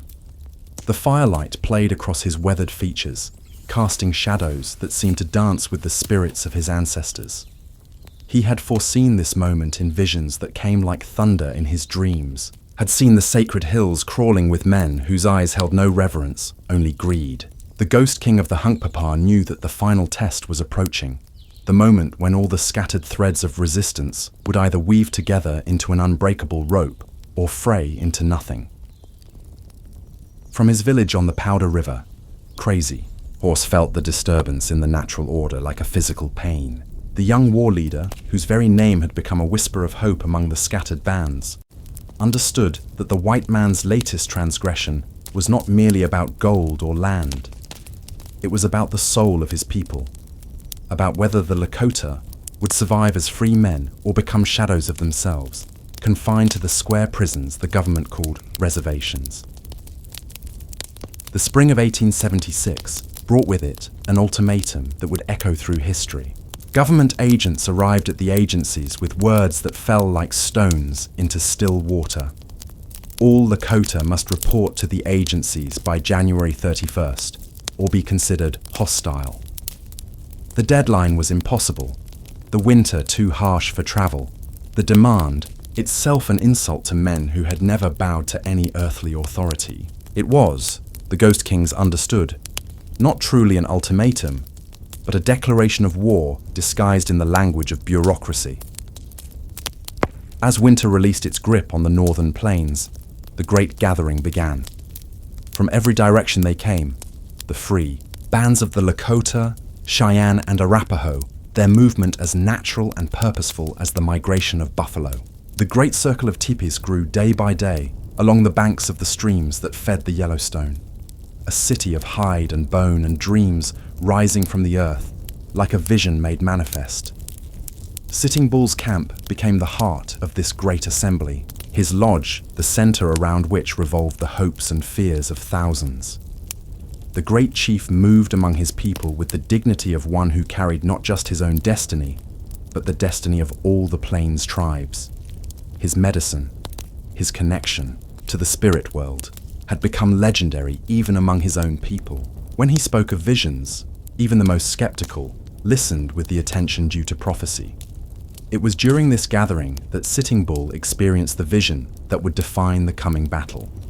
In the sacred sun dance ceremony, the great chief danced until his consciousness transcended the physical world, until the veil between the seen and unseen grew thin as morning mist. In that transcendent state, he saw soldiers falling like grasshoppers from the sky, their blue uniforms scattered across the battlefield like autumn leaves. The vision was clear, unmistakable, and when he shared it with the assembled warriors, it spread through the camp like wildfire, like wildfire. Crazy Horse, the tactical genius whose war record was unmatched among his generation, understood that vision was only the beginning. The spirits might promise victory, but victory would come only through careful preparation, through the marriage of spiritual power and military strategy. The young war leader began to coordinate the movements of the various bands, creating a military structure that maintained the flexibility of traditional warfare while achieving the unity necessary for large-scale operations. The army's response to the hostile tribes was swift and overwhelming in its ambition, if not its execution. 3 columns of soldiers, totaling nearly 3,000 men, began to converge on the Yellowstone country from different directions. General George Crook from the south, Colonel John Gibbon from the west, and General Alfred Terry with Lieutenant Colonel George Armstrong Custer from the east. The plan was to crush the gathered tribes between these 3 forces like grain between millstones. June 17, 1876, dawned clear and bright along Rosebud Creek, the kind of morning that seemed to promise peace rather than war. General Crook's column, over 1,000 strong and supported by Crow and Shoshone scouts, had been marching north for days, confident in their mission to locate and defeat the hostile tribes. What they found instead was a lesson in the difference between hunting scattered bands and facing a unified force led by masters of plains warfare. Crazy Horse had been tracking Crook's movement for days, his scouts maintaining contact with the advancing column, while remaining invisible to the army's own scouts. The young war leader understood that this first engagement would set the tone for everything that followed. A decisive victory here would demoralize the other columns and prove to any doubters among the tribes that the old ways of war could still triumph over the new. The battle that erupted along the Rosebud was unlike anything the army had experienced in their previous encounters with plains tribes. Instead of the hit-and-run tactics typically employed by smaller war parties, Crazy Horse unleashed a coordinated assault that struck the soldiers from multiple directions simultaneously. Warriors appeared as if from the earth itself, their war cries echoing off the bluffs as they charged the startled troops. For 6 hours, the battle raged across the broken country of southeastern Montana. Crazy Horse demonstrated the tactical brilliance that would make him a legend, coordinating his forces with a precision that left the professional soldiers struggling to respond. The young war leader seemed to be everywhere at once, his presence inspiring his warriors to feats of courage that turned individual heroism into collective triumph. When Crook finally managed to organize a coherent defense and force the warriors to withdraw, he claimed victory. But the reality was quite different. His column had been so badly mauled, so demoralized by the unexpected ferocity and coordination of the attack, that he abandoned his mission and retreated south to lick his wounds. One of the 3 arms of the Great Pincers movement had been broken before the battle had truly begun. The news of the victory at Rosebud spread through the great encampment like wildfire. Warriors who had been uncertain about the wisdom of gathering in such large numbers now understood the power that unity could bring. The medicine of Sitting Bull, the tactical genius of Crazy Horse, the courage of thousands of individual warriors, all had combined to create something greater than the sum of its parts. As June moved toward its end, the great encampment continued to grow. Families arrived daily, their travellers loaded with possessions and hopes, their children wide-eyed at the sight of so many tipis, so many horses, so many warriors. The camp stretched for miles along the Little Bighorn River, a temporary city that represented the last great gathering of free plains tribes in their traditional homeland. Within this vast assembly, the Ghost Kings moved with the quiet authority of men who understood that they were living through history. Sitting Bull, now in his mid-40s, carried himself with the dignity of a man who had become larger than his own life, who had transcended individual ambition to become the embodiment of his people's resistance.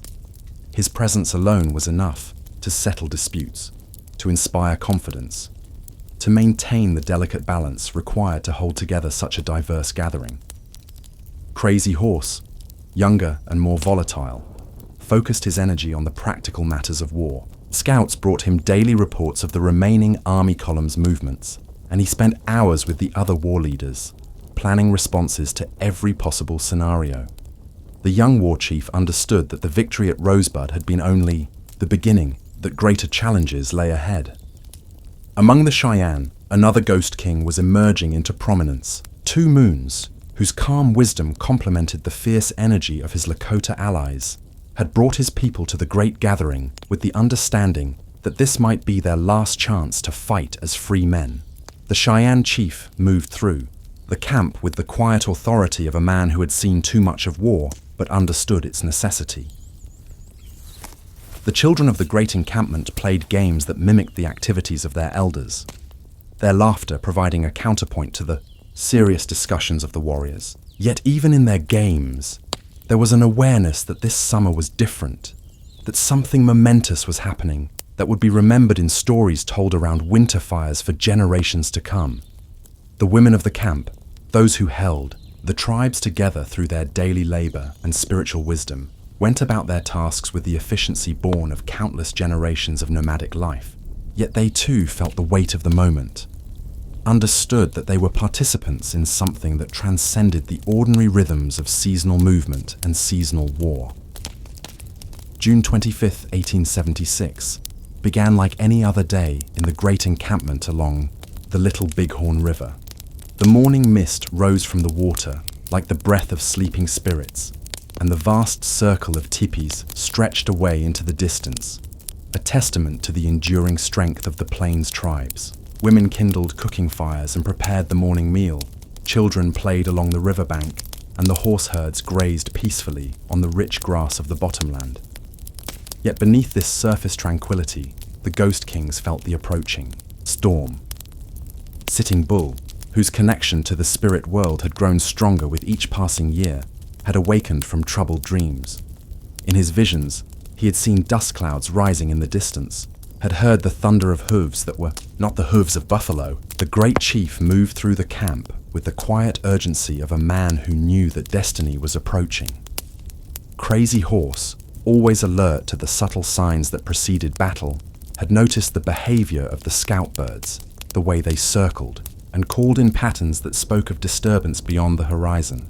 The young war leader had already begun the quiet process of alerting his most trusted warriors, sending runners to check on the horse herds, ensuring that weapons were close at hand and battle preparations could begin at a moment's notice. First concrete warning came from the Crow's Nest, a high ridge several miles from the camp where Lakota scouts maintained a constant watch. Through the shimmering heat waves of the late morning, they spotted the movement that would change history. A long column of soldiers, their blue uniforms visible against the brown hills, moving toward the valley of the Little Bighorn with the confidence of men who believed they held the advantage of surprise. Lieutenant Colonel George Armstrong Custer, the golden-haired cavalry officer whose reputation for aggressive action had made him both famous and controversial, was leading his 7th Cavalry Regiment toward what he believed would be another victory over scattered Indian bands. The young officer, ambitious and supremely confident in his own abilities, had divided his command into 3 separate battalions, planning to strike the Indian camp from multiple directions simultaneously. What Custer did not understand, what his scouts had failed to comprehend, was the true size and nature of the force he was approaching. This was not a typical village of a few hundred people that could be scattered by a cavalry charge. This was the largest gathering of plains tribes in memory, a military force of unprecedented size and unity, led by war chiefs whose tactical abilities had been proven in countless battles. As the alarm spread through the great encampment, the transformation from peaceful village to military force was swift and efficient.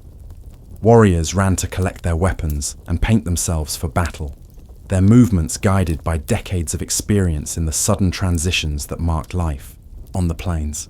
The Ghost Kings, each in his own way, began the process of organizing the defense that would make this day legendary.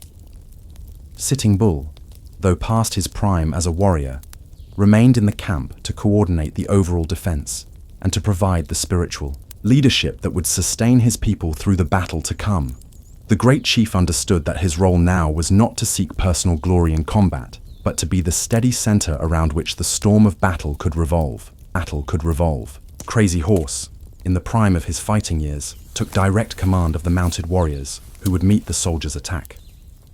The young war leader's reputation was such that warriors from every tribe looked to him for guidance, understanding that his tactical genius gave them their best chance of victory. As he prepared for battle, painting his face with the sacred symbols that connected him to his spiritual power, Crazy Horse embodied the fusion of spiritual and military leadership that made the Ghost Kings so formidable. The first engagement came when Major Marcus Reno's battalion attacked the southern end of the village, his 175 soldiers charging across the river with the confidence of men who had never faced organized resistance from plains tribes. What they encountered instead was a wall of warriors that rose from the earth like a force of nature, meeting their charge with a countercharge that stopped the cavalry attack in its tracks. Reno's retreat across the river became a rout, his men struggling to maintain any semblance of order as Lakota and Cheyenne warriors pursued them up the bluffs on the far side of the Little Bighorn. The Major's battalion, designed to be one prong of a coordinated attack, had been neutralized within minutes of engaging the enemy, its survivors pinned down on the heights and fighting for their lives. As Reno's attack collapsed, Custer himself was approaching the village from the north with 5 companies of cavalry, roughly 210 men who represented the flower of the 7th Regiment. The young lieutenant colonel, unaware of Reno's fate, was still operating under the assumption that he faced a typical Indian village that would scatter at the first sight of disciplined cavalry. What happened next would be debated by historians for generations, but the outcome was never in doubt. Custer's command, advancing over the ridges north of the village, found themselves facing not a fleeing camp, but an organized force of warriors who had been alerted to their approach and were prepared for battle. The elaborate tactical plan that was supposed to overwhelm the Indians through coordinated attacks from multiple directions had instead delivered the cavalry piecemeal into the hands of their enemies. Crazy Horse, leading a force of Oglala and Cheyenne warriors, struck Custer's column from the flank, just as other war parties closed off the soldiers' retreat routes. The young war chief's tactical brilliance was evident in every aspect of the engagement, from the timing of the attacks to the coordination between different tribal groups that had never fought together on such a scale. The battle that followed was swift and decisive. Custer's men, trained for conventional warfare and mounted combat against dispersed enemies, found themselves surrounded and outnumbered by warriors fighting for their families, their homeland, and their way of life. The cavalry's advantages in equipment and training meant nothing when they were cut off from support and facing an enemy that knew every fold in the ground, every angle of approach. Within an hour of the first shots being fired, Custer and every man under his direct command lay dead on the hills overlooking the Little Bighorn River. The golden-haired cavalier who had dreamed of military glory and political advancement had instead achieved a different kind of immortality, becoming forever associated with one of the most complete tactical defeats in American military history.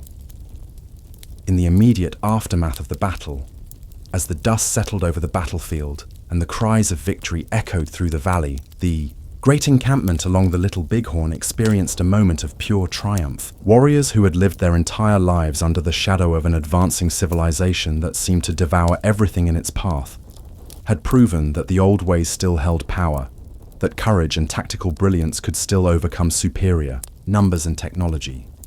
Sitting Bull, as he moved among the celebrating warriors and grieving families, for victory had come at a cost in Lakota and Cheyenne lives as well, understood that this triumph carried within it the seeds of greater tragedy. The great chief's connection to the spirit world allowed him to see beyond the immediate moment, to perceive the reaction that would inevitably follow such a complete defeat of American forces.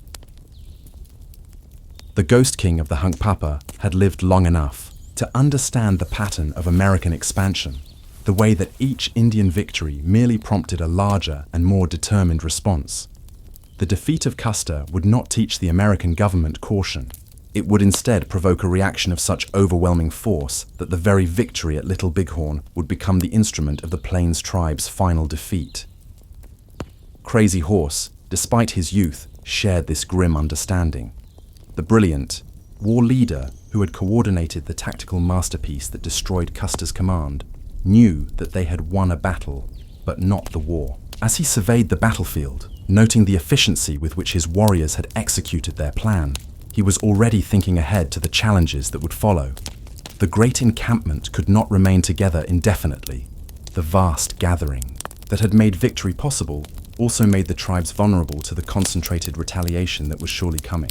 Within days of the battle, the various bands began to disperse, breaking into smaller groups that could move more quickly and hide more effectively in the vastness of the northern plains. As summer faded into autumn, the effects of the Little Bighorn victory began to manifest themselves in ways that confirmed the Ghost King's darkest predictions. News of Custer's defeat reached the east just as the nation was celebrating its centennial, turning what should have been a moment of national pride into an occasion for national humiliation and rage. The American press, which had previously paid little attention to the Indian wars of the northern plains, suddenly discovered the story of the savage massacre of American heroes. Custer, who had been a controversial figure in life, became a martyred saint in death. His defeat transformed into a symbol of American civilization threatened by barbarism. Congress, which had been reluctant to fund expensive military campaigns against scattered Indian bands, suddenly appropriated vast sums for what was called the pacification of the northern plains. Thousands of soldiers, supported by improved logistics and communication, began to converge on the Yellowstone country with orders to end the Indian problem permanently. General Philip Sheridan, the architect of total war against the Plains tribes, understood that the key to victory lay not in spectacular battles, but in the patient work of wearing down the enemy's capacity to resist.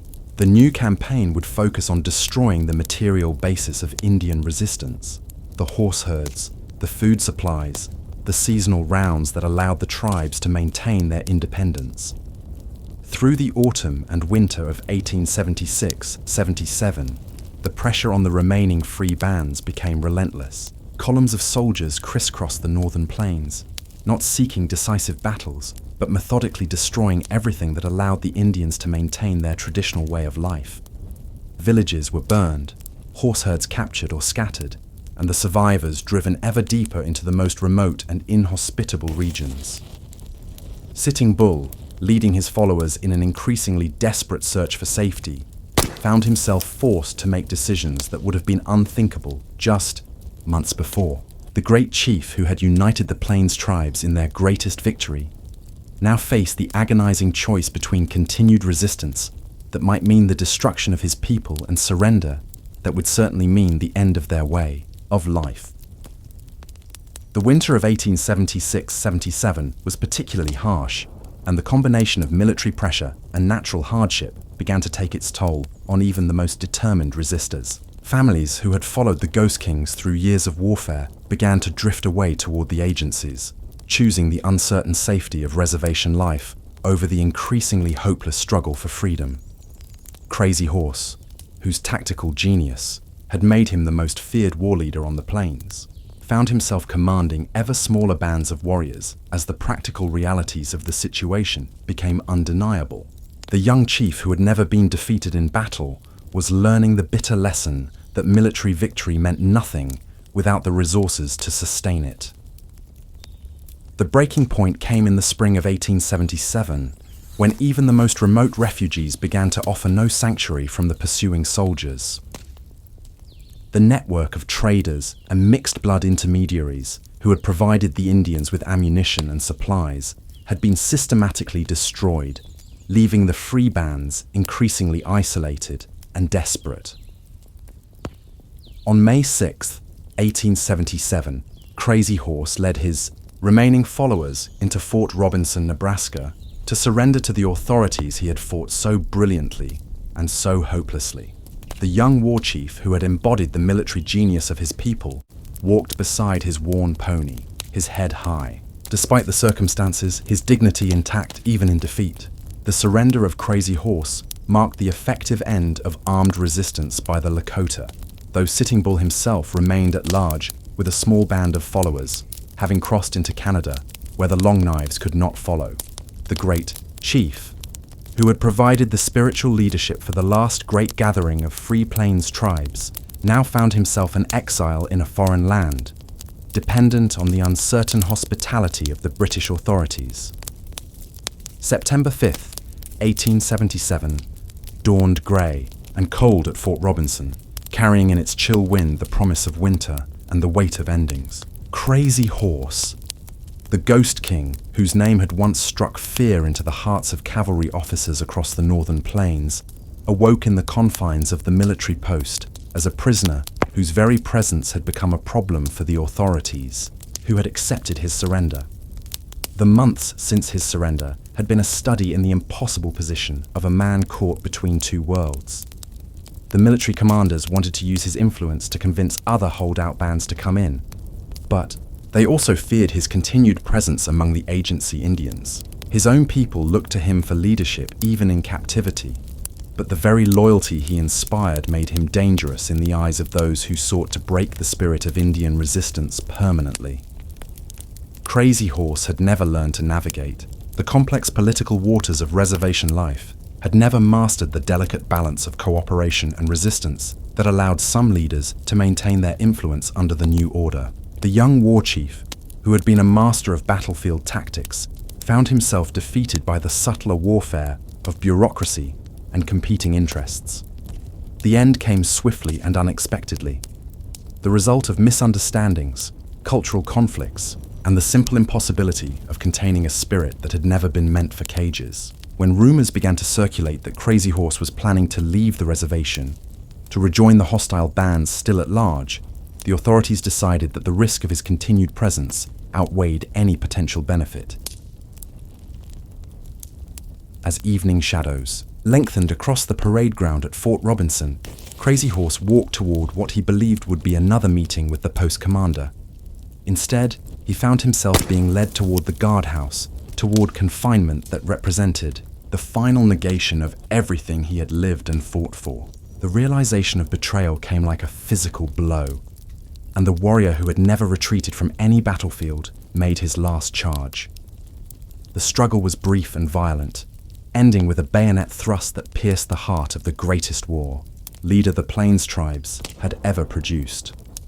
Crazy Horse died as he had lived, on his feet and fighting, his death marking the end of an era in the same way that his life had defined it. The Ghost King, who had never been photographed, who had left no written records of his thoughts or plans, passed into legend with the same mysterious power that had marked his entire existence.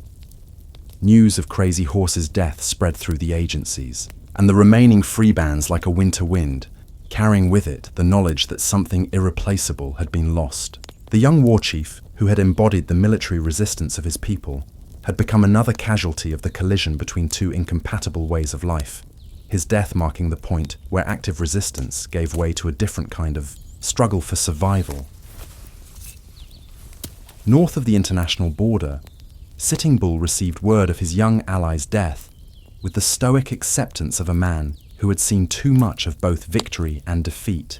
The great chief who had led his followers into Canadian exile was learning the bitter lessons of life without a homeland, discovering that freedom in a foreign land was no freedom at all. The Canadian government, initially welcoming to the Lakota refugees as a way of complicating relations with the United States, gradually grew less hospitable as the costs of supporting the exiles became apparent. The buffalo herds that had sustained the Plains tribes for generations were rapidly disappearing on both sides of the border, victims of systematic slaughter that left the vast grasslands littered with bones and stripped of the life that had defined them for millennia. Sitting Bull, watching his followers struggle with hunger and despair in the alien landscape of southern Saskatchewan, began to understand that exile was simply another form of death, slower perhaps than the bayonet that had killed Crazy Horse, but no less certain in its ultimate outcome. The great chief who had united the Plains tribes in their greatest victory was witnessing the dissolution of his people's way of life, one family at a time. The pressure on the Canadian exiles was both external and internal. American diplomatic efforts sought to convince the British authorities to expel the refugees, while within the camps, debates raged between those who advocated permanent exile and those who believed that return to the agencies offered the only hope for their children's survival. By 1880, the situation had become impossible to sustain. The buffalo were gone, the Canadian government was withdrawing its limited support, and the Lakota families under Sitting Bull's protection were facing starvation. The great chief, who had never compromised with the American authorities, found himself forced to consider the unthinkable, surrender, and return to the land of his birth as a defeated enemy. The decision, when it finally came, was made not from weakness, but from the terrible strength of a leader who put his people's survival above his own pride. On July 19, 1881, Sitting Bull led his remaining followers across the international border and surrendered to American authorities at Fort Buford, North Dakota. The last of the Ghost Kings had chosen captivity over the slow death of exile. The surrender ceremony was deliberately humble, designed to emphasize the completeness of the defeat and the futility of further resistance. Sitting Bull, the great chief who had been the spiritual heart of Plains Indian resistance, handed over his rifle to his young son and instructed the boy to give it to the commanding officer, symbolically passing the end of the Indian Wars from one generation to the next. As he spoke his few words of surrender, Sitting Bull's dignity remained intact despite the circumstances. The great chief who had seen visions of victory at Little Bighorn now faced the reality of defeat with the same spiritual strength that had sustained him through decades of warfare. The Ghost King who had never bowed to earthly authority was learning to bend without breaking, to find new ways of serving his people in circumstances he had never imagined. The years that followed were a study in the complexity of survival under impossible conditions.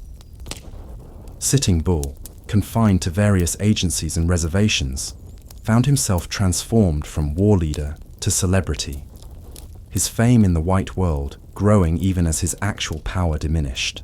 The great chief, who had once commanded thousands of warriors, now struggled to maintain his influence over a few hundred dispirited reservation Indians. Yet even in confinement, Sitting Bull's presence continued to represent something that made the authorities nervous. The Ghost King, who had united the Plains tribes in their greatest military triumph, remained a symbol of resistance, a reminder that the spirit of his people had not been entirely broken by military defeat and forced confinement. The winter of 1890 came early to the Dakota reservations, carrying with it winds that seemed to whisper of endings and transformations.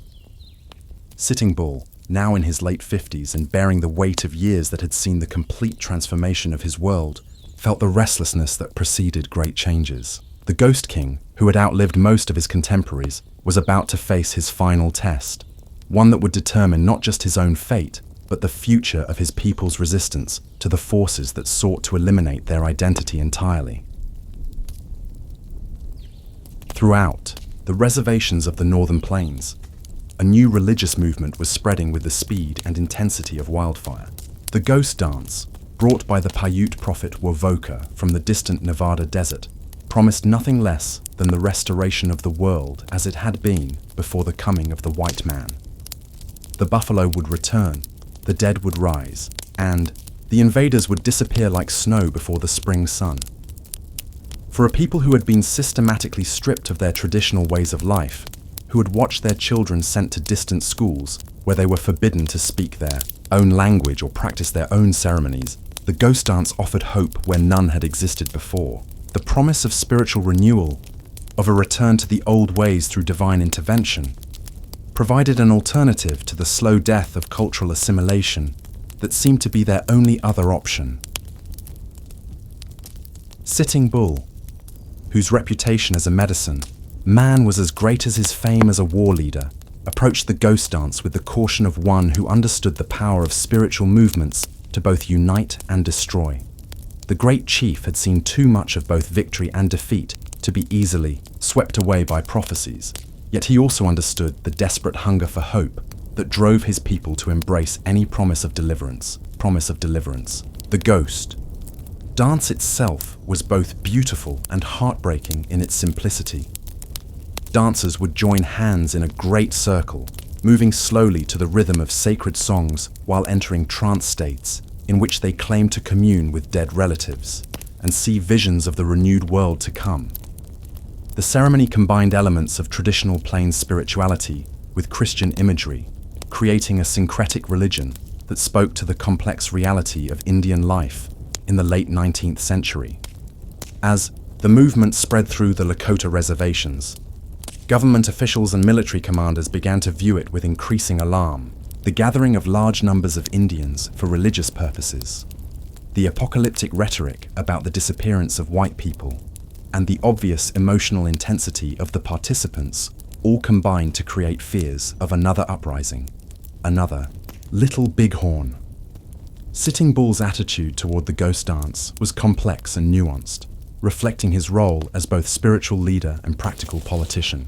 The great chief neither endorsed nor condemned the movement outright, but instead maintained the careful neutrality of one who understood that religious movements could be both salvation and trap for oppressed peoples. Yet this very neutrality made Sitting Bull dangerous in the eyes of the authorities. Agent James McLaughlin, who had been trying for years to break the great chief's influence over the Standing Rock Reservation, saw in the ghost dance crisis the opportunity he had long sought. If Sitting Bull could be eliminated, the last symbol of Lakota resistance would be removed, and the process of cultural transformation could proceed without interference. The plan that McLaughlin developed was designed to avoid the kind of dramatic confrontation that might create another martyr. Instead of using regular army troops to arrest Sitting Bull, the agent decided to employ the Indian police force that had been established on the reservation, men who were technically Lakota, but who had been trained to serve the interests of the federal government. December 15th, 1890, dawned cold and grey over the Standing Rock Reservation, the kind of winter morning that seemed to absorb sound and colour, leaving the world muffled and monochrome. Lieutenant Bull Head, leading a detachment of Indian police, approached Sitting Bull's cabin with orders to arrest the great chief and transport him to the agency, ostensibly for his own protection, but actually to remove him from the influence of the ghost dance movement. Sitting Bull, awakened from sleep by the sound of horses and the low voices of the police, understood immediately what was happening. The great chief, who had spent decades evading capture by military forces far more formidable than a handful of reservation policemen, faced a cruel irony. He was to be taken prisoner by members of his own people, men who wore the uniform of the government that had destroyed their traditional way of life. The confrontation that followed was both tragic and inevitable, the result of impossible pressures that had been building for years. Sitting Bull's followers, awakening to find their leader being arrested, began to gather around the cabin, their anger and desperation creating a volatile situation that none of the participants could fully control. As the police attempted to lead Sitting Bull away, the great chief hesitated, perhaps realizing for the first time the full implications of submitting to arrest. The man who had never been defeated in battle, who had surrendered only to save his people from starvation, found himself facing a choice between passive submission and resistance that would certainly lead to violence.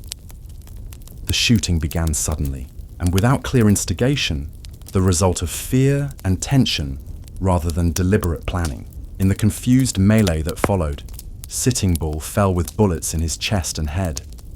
The Ghost King, who had outlived his era, finally overwhelmed by the contradictions that had made his life impossible. The death of Sitting Bull sent shockwaves through the reservation system and beyond, confirming the fears of those who had seen in the ghost dance movement the potential for renewed violence. Within days of the great chief's death, the tragic events at Wounded Knee Creek would bring the Indian Wars to their final bloody conclusion with the massacre of Bigfoot's band of Miniconjou Lakota, who had been fleeing the turmoil following Sitting Bull's assassination. As news of the massacre spread through the remaining free communities of Plains Indians, it became clear that something fundamental had ended. The Ghost Kings, who had led their people through the final decades of resistance, were gone, and with them had died the last realistic hope of maintaining the traditional way of life that had sustained the Plains tribes for generations. the survivors, of Wounded Knee, like the survivors of all the battles and betrayals that had marked the end of the Indian Wars, faced a world in which resistance had become not just futile, but impossible. The ghost dance itself, rather than bringing about the renewal it had promised, had instead provided the excuse for the final act of suppression that eliminated even the hope of spiritual resistance. In the years that followed, as the 20th century dawned over a continent that had been completely transformed, the memory of the Ghost Kings began its own transformation from history into legend. The men who had led the last great resistance of the Plains tribes became figures of myth and symbol, their actual lives and struggles gradually obscured by the needs of both their own people and their former enemies to find meaning in what had been ultimately a tragedy without heroes or villains, only the inexorable collision of incompatible ways of life. Yet in the quiet moments between the official histories and the popular legends, something of the truth remained. The Ghost Kings had been real men who had faced impossible choices with courage and dignity, who had led their people through the transformation of their world with a combination of practical wisdom and spiritual strength that transcended the specific circumstances of their time and place. Their legacy lived on, not in the dramatic stories of battles won and lost, but in the quieter example of how human beings could maintain their essential humanity in the face of forces that sought to destroy not just their bodies, but their souls. And that story continues to speak across the years to all who struggle to preserve what is precious in the face of what seems inevitable. The winter of 1890 settled over the Great Plains like a shroud of prophecy, heavy with the weight of endings and the whisper of spirits calling their children home. In the cabins and lodges scattered across the reservations, the Ghost Kings felt the pull of something beyond the visible world, a stirring in the collective soul of their people that spoke of transformation and transcendence. The buffalo were gone, the old hunting grounds divided by wire and treaties, but in the hearts of the people, something ancient and eternal began to awaken. It was in this season of spiritual hunger that Wovoka, the Paiute dreamer from Nevada, received his great vision. During a solar eclipse, as darkness moved across the land like the shadow of the Great Spirit's hand, he journeyed to the spirit world and returned with a message of hope that would sweep across the plains like wildfire. The dead would return, he proclaimed. The buffalo would thunder across the grasslands once more, and the old ways would be restored to those who danced the sacred dance and believed with pure hearts. The ghost dance, as it came to be called, reached Sitting Bull's people at Standing Rock like water reaching parched earth. The holy man, who had once received visions of Custer's defeat, now watched as his people gathered in great circles, moving in the slow, hypnotic steps that were said to bring the dancers into communion with their ancestors. Men and women, young and old, moved together in the sacred pattern, their voices rising in songs that seemed to echo from beyond the boundaries of the physical world. For Sitting Bull, now in his 60th year, the ghost dance represented something profound and complex. He watched his people dance with a mixture of hope and concern, understanding that this spiritual movement carried within it both the seeds of renewal and the potential for tragedy.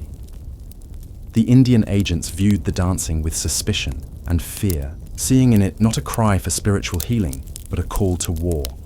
They demanded that Sitting Bull use his influence to stop the ceremonies, but the old chief knew that to crush this hope would be to extinguish the last flame of his people's spirit. The tension that had been building for months came to a head in the early winter of 1890. Agent James McLaughlin, determined to end what he saw as a dangerous delusion, ordered the arrest of Sitting Bull. The plan was to remove the influential leader before the ghost dance could spread further, but like so many plans made without understanding the heart of the people, it was destined to end in tragedy. On the morning of December 15, 1890, Lieutenant Bull Head and the Indian police surrounded Sitting Bull's cabin on the Grand River. The arrest began peacefully enough, with Sitting Bull agreeing to accompany the officers. But as they prepared to leave, a crowd of ghost dancers gathered, their anger and desperation boiling over into violence. In the chaos that followed, shots were fired, and when the smoke cleared, Sitting Bull lay dead in the dirt outside his own home, killed not by the traditional enemies of his people, but by other Lakota wearing the uniforms of their conquerors. The death of Sitting Bull sent shockwaves through the Lakota communities, and many of his followers, terrified of further arrests, fled to join Bigfoot's band of Miniconjou, who were already making their way toward the Pine Ridge Agency. Bigfoot, sick with pneumonia and riding in a wagon, led his people through the frozen landscape, hoping to find safety and perhaps some measure of peace at Pine Ridge. But fate and fear were already weaving the threads of the final tragedy. On December 28, 1890, the 7th Cavalry, Custer's old regiment, intercepted Bigfoot's band near Wounded Knee Creek. The soldiers, still carrying the memory of the Little Bighorn and the recent death of Sitting Bull, were tense and ready for violence. They surrounded the camp and demanded the surrender of all weapons, a demand that struck at the very heart of Lakota manhood and pride. As the search for weapons began, a medicine man named Yellowbird began to dance and chant, telling the warriors that their ghost dance shirts would protect them from the soldiers' bullets. The exact sequence of events that followed remains disputed, but a shot was fired, and in an instant, the careful balance between peace and war collapsed into chaos. The soldiers opened fire with rifles and artillery, cutting down men, women, and children without discrimination. When the shooting ended, nearly 300 Lakota lay dead in the snow, their bodies scattered across the frozen ground like broken dolls. Among them were Bigfoot and many of the ghost dancers who had sought only to commune with their ancestors and find hope in their darkest hour. The massacre at Wounded Knee marked the end of the ghost dance movement and the final collapse of armed resistance on the Great Plains. News of the massacre spread through the reservations like a cold wind, carrying with it the final understanding that the old world was truly dead. The ghost kings who survived, Red Cloud in his final years, American Horse struggling to lead his people through the transition, and the younger generation who would carry the memory forward, faced the terrible task of rebuilding their communities and their spirits from the ruins of their dreams. In the aftermath of Wounded Knee, the reservations became islands of sorrow in an ocean of change. The ghost kings who remained found themselves ruling over communities that were shadows of their former selves, struggling to maintain the essence of their culture while adapting to a world that seemed designed to erase their identity.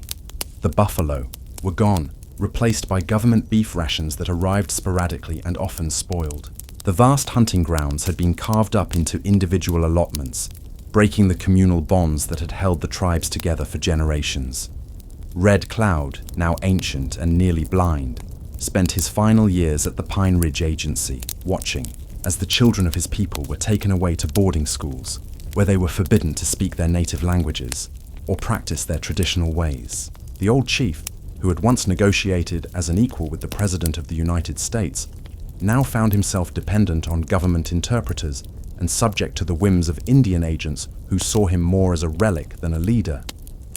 Yet even in this diminished state, Red Cloud's presence carried weight. When government officials would visit the reservation, they still sought him out, understanding that his approval could mean the difference between peace and unrest among the Oglala. The old warrior used this influence carefully, always walking the delicate line between accommodation and resistance, trying to secure what small advantages he could for his people while avoiding the fate that had befallen Sitting Bull. In his final speeches, delivered in the council lodge with the slow dignity of a man who had seen empires rise and fall, Red Cloud spoke not of the glorious battles of his youth, but of the importance of education and adaptation. He urged the young men to learn the white man's ways, not as surrender, but as a form of warfare, a way to survive in the new world that had been forced upon them. The white man made us many promises, more than I can remember, he would say, his voice still carrying the authority of a lifetime of leadership. But they never kept but one. They promised to take our land, and they took it. American Horse, who had once fought alongside Crazy Horse in the battles against Crook and Custer, found himself in the strange position of advocating for cooperation with the very government that had destroyed his people's way of life. As a leader at Pine Ridge, He worked tirelessly to establish schools and promote agriculture among the Lakota, understanding that survival in the New World required new skills. Yet this practical approach was often misunderstood by both whites and Indians, the former seeing him as insufficiently civilized, the latter sometimes viewing him as a traitor to the old ways. The burden of this position weighed heavily on American Horse's spirit. In quiet moments, when the duties of leadership were set aside, he would walk alone on the prairie, his mind traveling back to the days when the horizon belonged to his people, and the thunder of buffalo hooves could be heard for miles. The contrast between those memories and the present reality was almost too painful to bear, yet he carried it with the stoic dignity that had characterized his entire life. The children born on the reservations in these years grew up in a world their grandparents could hardly recognize. They attended schools where they learned to read and write in English, where they were taught that their ancestors' beliefs were primitive superstitions, and where they were punished for speaking the languages that had been passed down through countless generations. Many of these children would later struggle with their identity, caught between the old world that was rapidly disappearing and the new world that offered them only a marginal place. Yet even in this cultural exile, the essence of the Ghost Kings, legacy found ways to survive. In secret ceremonies held in remote corners of the reservations, the old songs were still sung and the old stories still told. Elders like Black Elk, who had fought at the Little Bighorn as a young man, became the keepers of the sacred traditions, preserving the spiritual teachings that had guided their people for generations and waiting for a time when they could be shared openly once again. The economic conditions on the reservations were harsh and often desperate. The government's attempts to turn the Plains Indians into farmers often failed, not because the people were unwilling to work, but because the land allotted to them was often unsuitable for agriculture, and the support promised by treaty was rarely delivered. Families that had once lived in abundance as hunters now struggled to feed themselves on meager government rations and the uncertain yields of crops grown in soil that had never known the plough. In this environment of poverty and cultural suppression, the Ghost Kings who remained found new ways to exercise leadership. They became advocates with government officials, negotiating for better conditions and more resources for their people. They worked to resolve disputes within their communities, maintaining order and cohesion even as the traditional structures of tribal authority were being systematically dismantled. Most importantly, they served as living links to the past, embodying the dignity and wisdom of the old ways, even as they navigated the challenges of the new. Red Cloud's death in 1909 marked the end of an era. The old chief passed away in his sleep at the Pine Ridge Agency, his body worn out by nearly 90 years of life that had spanned the entire transformation of the Great Plains. Thousands of people came to his funeral, Lakota and white alike, recognizing that they were witnessing the passing of a figure who had shaped the history of the American West. He was buried in the hills overlooking the agency, in sight of the lands where he had once ridden free as a young warrior. American Horse followed his old comrade in 1908, his death marking another loss in the ranks of those who remembered the time before the reservations. These deaths were felt deeply by the Lakota communities, not just as the loss of individual leaders, but as the final closing of the book on the era of the Ghost Kings. The men who had stood face to face with generals and presidents, who had led their people in the last great wars of the plains, were passing into memory. As the first generation of Ghost Kings passed into the spirit world, their legacy was taken up by a new kind of leader, men and women who understood that the survival of their people's culture would require different strategies and different forms of courage. These were the keepers of the sacred fire, the storytellers and ceremonialists, the educators and advocates who would carry the essence of the old ways into the 20th century and beyond. Black Elk, who had received powerful visions as a young man and had fought in the great battles of his people, became one of the most important of these cultural preservationists. In his later years, he worked with ethnographers and writers to record the spiritual traditions of the Lakota, understanding that if these teachings were not preserved in written form, they might be lost forever. His great vision, received as a 9-year-old boy, had shown him the sacred hoop of the world and the tree of life that connected all living things. Now, as an old man, he saw his role as helping to heal that sacred hoop, which had been broken by the trauma of conquest and exile. Through his collaboration with John Neihart on the book Black Elk Speaks, the old holy man ensured that future generations would have access to the profound spiritual wisdom of the Plains Indians. The book, published in 1932, would later become one of the most important documents of Native American spirituality, introducing millions of readers to a worldview that saw all life as sacred and interconnected. Black Elk's vision of the sacred hoop would inspire not only his own people, but individuals around the world who were seeking a deeper understanding of their relationship with the natural world. The role of women in preserving and transmitting cultural knowledge became increasingly important during this period of exile and transformation. Grandmothers and aunts who had lived through the free days on the plains became the repositories of traditional knowledge about everything from herbal medicine to the proper conduct of ceremonies. They taught the young women how to tan hides and work with porcupine quills, how to gather and prepare traditional foods, and most importantly, how to maintain the spiritual practices that connected the people to their ancestors and to the sacred powers of the natural world. In the boarding schools, where children were forbidden to speak their native languages, these cultural traditions went underground. Students developed secret codes and hidden signals that allowed them to maintain connections to their tribal identities, even in the most oppressive environments. They would whisper traditional stories to each other in dormitories after lights out, and they would find ways to practice traditional ceremonies in hidden places, away from the watchful eyes of their supervisors. The government's policy of cultural assimilation, intended to kill the Indian and save the man, had the unintended effect of strengthening the resolve of many native people to preserve their traditions. The more the authorities tried to suppress their culture, the more precious and important it became to those who carried it forward.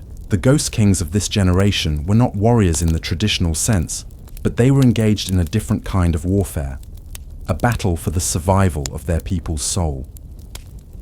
During the 1920s and 1930s, as American society began to develop a greater appreciation for indigenous cultures, some of the traditional ceremonies that had been driven underground began to emerge once again. The sun dance, which had been banned by the government for decades, was quietly revived on some reservations, often disguised as cultural exhibitions or community gatherings. The sacred pipe ceremonies, the vision quests, and the sweat lodge rituals all found ways to continue, adapted to the new circumstances, but maintaining their essential spiritual power. The Great Depression of the 1930s brought new hardships to the reservations, but it also brought new opportunities for cultural renewal. The Indian Reorganization Act of 1934, part of Franklin Roosevelt's New Deal, reversed many of the assimilationist policies of the previous era and encouraged tribes to revive their traditional forms of government and cultural practices. For the first time in decades, it became legal once again to practice traditional religions and to teach native languages in schools. This period of cultural renaissance saw the emergence of a new generation of Native American leaders who combined traditional knowledge with modern education and political skills. These men and women understood that the survival of their people required not just the preservation of ancient traditions, but also the ability to navigate the complex legal and political systems of the modern world. They became lawyers and doctors, teachers and social workers, all while maintaining their connections to the spiritual traditions of their ancestors. The Second World War marked another turning point in the history of the Plains Indians. Thousands of young men from the reservations served in the military, fighting for a country that had often treated their people as enemies. These veterans returned home with new skills and new perspectives, and many of them became leaders in the movement for civil rights and tribal sovereignty that would emerge in the post-war era. Throughout all these changes and challenges, the spirit of the Ghost Kings continued to inspire and guide their people. The courage of Sitting Bull, the strategic wisdom of Red Cloud, the mystical vision of Crazy Horse. These qualities lived on in new forms, adapted to new circumstances, but retaining their essential power. The sacred fire that these great leaders had kept burning during the darkest days of their people's history was now being tended by a new generation of keepers, men and women, who understood that their role was not just to remember the past, but to ensure that its wisdom could guide their people into an uncertain future. As the 20th century progressed and gave way to the 21st, the legacy of the Ghost Kings began to manifest in ways that their original bearers could never have imagined. The civil rights movement of the 1960s and 1970s saw a new generation of Native American activists drawing inspiration from the resistance strategies of their ancestors, adapting the guerrilla tactics and diplomatic skills of leaders like Red, Cloud, and Sitting Bull to modern struggles for sovereignty and self-determination. The American Indian movement, founded in 1968, embodied many of the qualities that had characterized the Ghost Kings of the 19th century.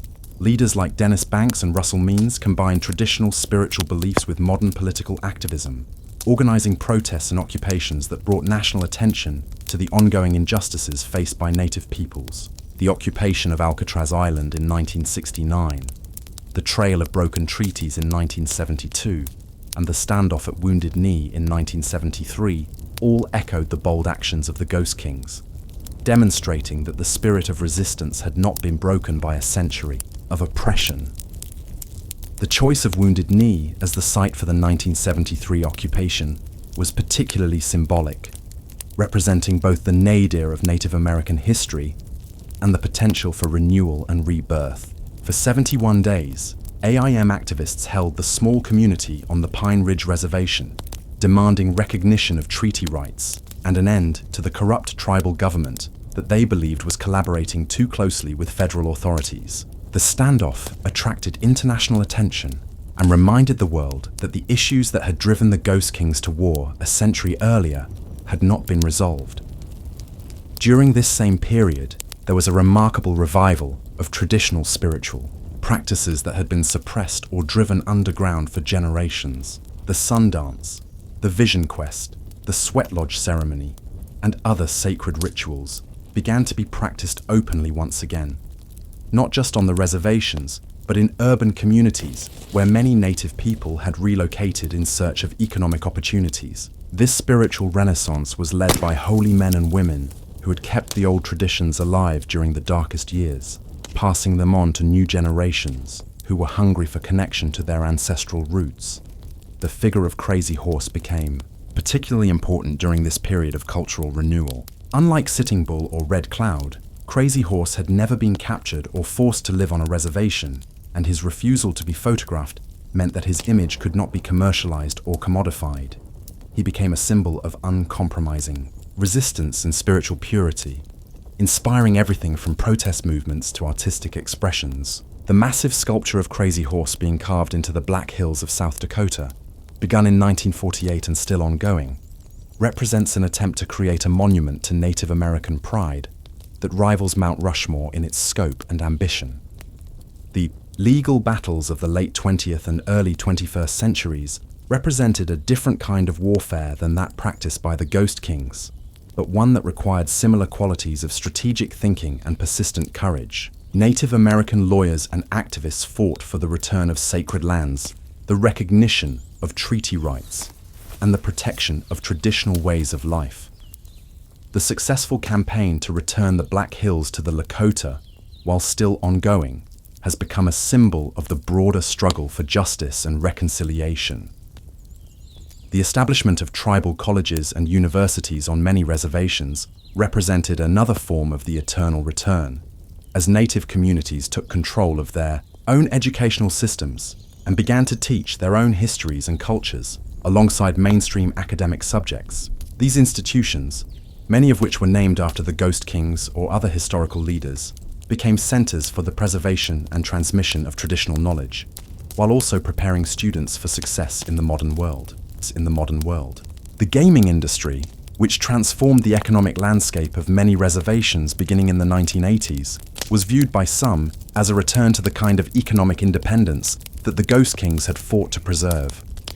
The revenues from tribal casinos funded not only economic development, but also cultural preservation programs, language revitalization efforts, and the construction of new tribal museums and cultural centers. The irony was not lost on many observers that some of the same reservations that had been created as instruments of cultural suppression, were now becoming centers of Native American cultural renaissance. The environmental movement of the late 20th century found natural allies among Native American communities, whose traditional worldviews had always emphasized the sacred relationship between humans and the natural world. The fights against pipeline construction, uranium mining, and other forms of environmental degradation on or near tribal lands echoed the earlier battles of the Ghost Kings, who had understood that the destruction of the land meant the destruction of their people's way of life. The digital age brought new opportunities for cultural preservation and transmission, as tribal communities began to use technology to record and share traditional stories, songs, and ceremonies. Online databases of native languages, digital archives of historical documents, and social media networks connecting native people around the world all served to strengthen cultural connections that had been weakened by centuries of forced assimilation. The ghost of the Ghost Kings could be felt in these virtual spaces, as new generations of Native Americans use modern tools to achieve ancient goals of cultural survival and continuity. The concept of historical trauma, developed by psychologists and social workers in Native communities, provided a framework for understanding how the experiences of the Ghost Kings and their generations continued to impact their descendants. The recognition that trauma could be passed down through families and communities led to new forms of healing that combined traditional ceremonies with modern therapeutic techniques. The sacred fire that the Ghost Kings had kept burning was now being used to heal the wounds that had been inflicted on their people's spirits. As the stories of the Ghost Kings were retold in new books, films, and artistic works, their legacy continued to evolve and adapt to new circumstances. No longer seen simply as noble savages or tragic figures, they were increasingly recognized as complex political and spiritual leaders whose strategies and insights remained relevant to contemporary struggles for justice and self-determination. Their ghost-like quality, their ability to appear and disappear, to strike and fade away, to embody both presence and absence, became a metaphor for the resilience and adaptability of native cultures more generally. The prophecies and visions that had guided the Ghost Kings began to be reinterpreted in light of contemporary challenges. The return of the buffalo to parts of the Great Plains through careful conservation efforts was seen by many as a fulfillment of ancient predictions about the renewal of the natural world. The revival of traditional languages, the resurgence of ceremony, and the growing political power of tribal nations all seem to echo the ghost dance prophecies of renewal and return. Young Native Americans, educated in universities but rooted in traditional values, began to emerge as leaders who embodied the best qualities of both worlds. Like the Ghost Kings before them, they learned to navigate between different cultural systems, speaking the language of law and politics, while maintaining their connections to the sacred traditions of their ancestors. They understood that the survival of their people required not just the preservation of the past, but also the ability to adapt and change while maintaining their essential identity. The Ghost Kings had always been shapeshifters in a sense, able to appear as warriors or diplomats, as traditional leaders or modern politicians, as the situation required. This quality of adaptability and transformation continued to characterize native leadership in the contemporary era, as tribal leaders learned to function effectively in multiple worlds simultaneously. The ghost-like quality that had made the original Ghost Kings so effective as military leaders now served their descendants well in boardrooms and courtrooms, in legislative chambers and corporate offices. As the 21st century progressed, the legacy of the Ghost Kings continued to evolve and find new expressions. Their stories were told and retold, each generation finding new meanings and new inspiration in the accounts of their courage and sacrifice. They had become more than historical figures. They had become archetypal representations of the ongoing struggle for dignity, justice, and cultural survival that characterized the Native American experience. In the end, the true victory of the Ghost Kings lay not in any particular battle they had won or lost, but in their successful transmission of a set of values and principles that continued to guide their people through whatever challenges arose.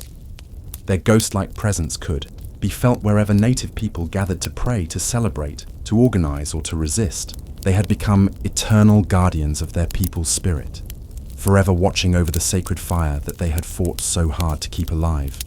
The great circle of time, which traditional Plains Indian cultures saw as the fundamental pattern of existence, had brought their people through the darkest night of their history and was now carrying them toward a new dawn. The Ghost Kings, who had once ridden across the physical plains in defense of their people's freedom, now rode across the plains of memory and imagination. Their presence felt whenever courage was needed, whenever wisdom was sought, whenever the sacred fire needed to be rekindled. Their legacy was not confined to any single tribe or reservation, but had become part of the broader story of human resistance to oppression and the struggle to maintain cultural identity in the face of overwhelming odds. Indigenous peoples around the world looked to the example of the Ghost Kings as they fought their own battles for recognition and respect. The tactics of guerrilla warfare, the strategies of diplomatic resistance, and the spiritual foundation of their leadership provided models that transcended cultural and geographical boundaries. The Ghost Kings had understood something fundamental about the nature of power and resistance. That true strength came not from military might or political authority, but from the ability to maintain one's connection to the sacred sources of life and meaning. This understanding continued to inform Native American activism and leadership, providing a spiritual foundation for political and cultural movements that might otherwise have been overwhelmed by the magnitude of the challenges they faced. As the sun sets on another day on the Great Plains, as it has for countless generations, the spirits of the Ghost Kings continue their eternal ride across the grasslands of memory and dream. They are the guardians of stories that must not be forgotten, the keepers of wisdom that must not be lost, the embodiment of courage that must not be allowed to die. In every sunrise over the prairie, in every eagle's flight across the endless sky, in every ceremony conducted in the old way, their presence can be felt, as real and as powerful as it was in the days when they rode physical horses across physical plains in defense of their people's freedom. The Ghost Kings live on in the children who learn their native languages in tribal schools, in the young people who undergo vision quests in the traditional manner, in the activists who fight for treaty, rights and environmental protection, in the artists who create new works rooted in ancient traditions. They are the invisible thread that connects past to present to future, ensuring that the sacred fire they fought so hard to preserve will continue to burn for generations yet to come. Their kingdom was never of this world alone, but existed in the realm of spirit and story, of dream and vision, of courage and hope. It is a kingdom that cannot be conquered by armies or destroyed by governments, because it lives in the hearts and minds of those who remember and honor their legacy. The Ghost Kings of the Plains have achieved the ultimate victory. They have become immortal, not in body, but in spirit, forever riding the winds of the Great Plains, forever watching over their people, forever present when they are needed most. In the end, they were never really ghosts at all, but the most vital and living, part of their people's identity, the unbreakable link between who they had been and who they were becoming. They were the keepers of the sacred fire, the guardians of the eternal flame, the proof that some things are too important to die, too sacred to be forgotten, too powerful to be destroyed by any earthly force. And so their story continues, not as a tale of the distant past, but as a living reality that shapes and guides the present. The Ghost Kings of the Plains ride on, eternal and undaunted, their spirits as free as the wind that blows across the grasslands they once called home. In every heartbeat of the earth, in every breath of the wind, in every turn of the great circle of time, they are there, reminding us that some victories transcend the boundaries of life and death. Some legends are more real than history, and some spirits can never be conquered because they have learned to live beyond the reach of conquest. The Great Plains stretch endlessly under the vast sky, as they always have and always will. Somewhere in that vastness, beyond the reach of the visible world, but close enough to touch the hearts of those who believe, the Ghost Kings continue their eternal ride. They are the whisper in the wind, the shadow that moves across the grass, the presence that watches over their people in every generation. They have become what they always were in truth, not rulers of a kingdom bounded by time and space, but guardians of something infinitely more precious and enduring. The undying spirit of a people who refuse to disappear.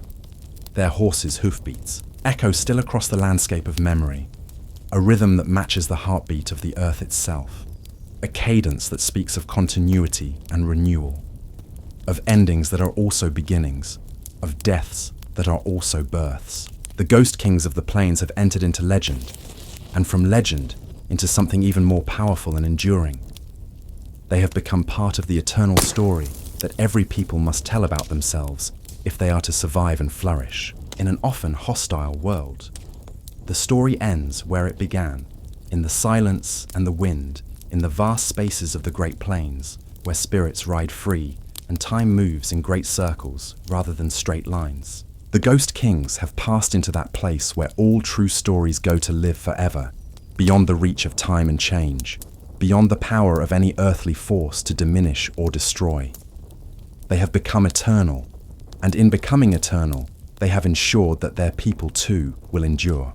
The sacred fire burns on, tended by new hands, but lit by the same eternal flame, carrying the light of the Ghost Kings forward into whatever future awaits.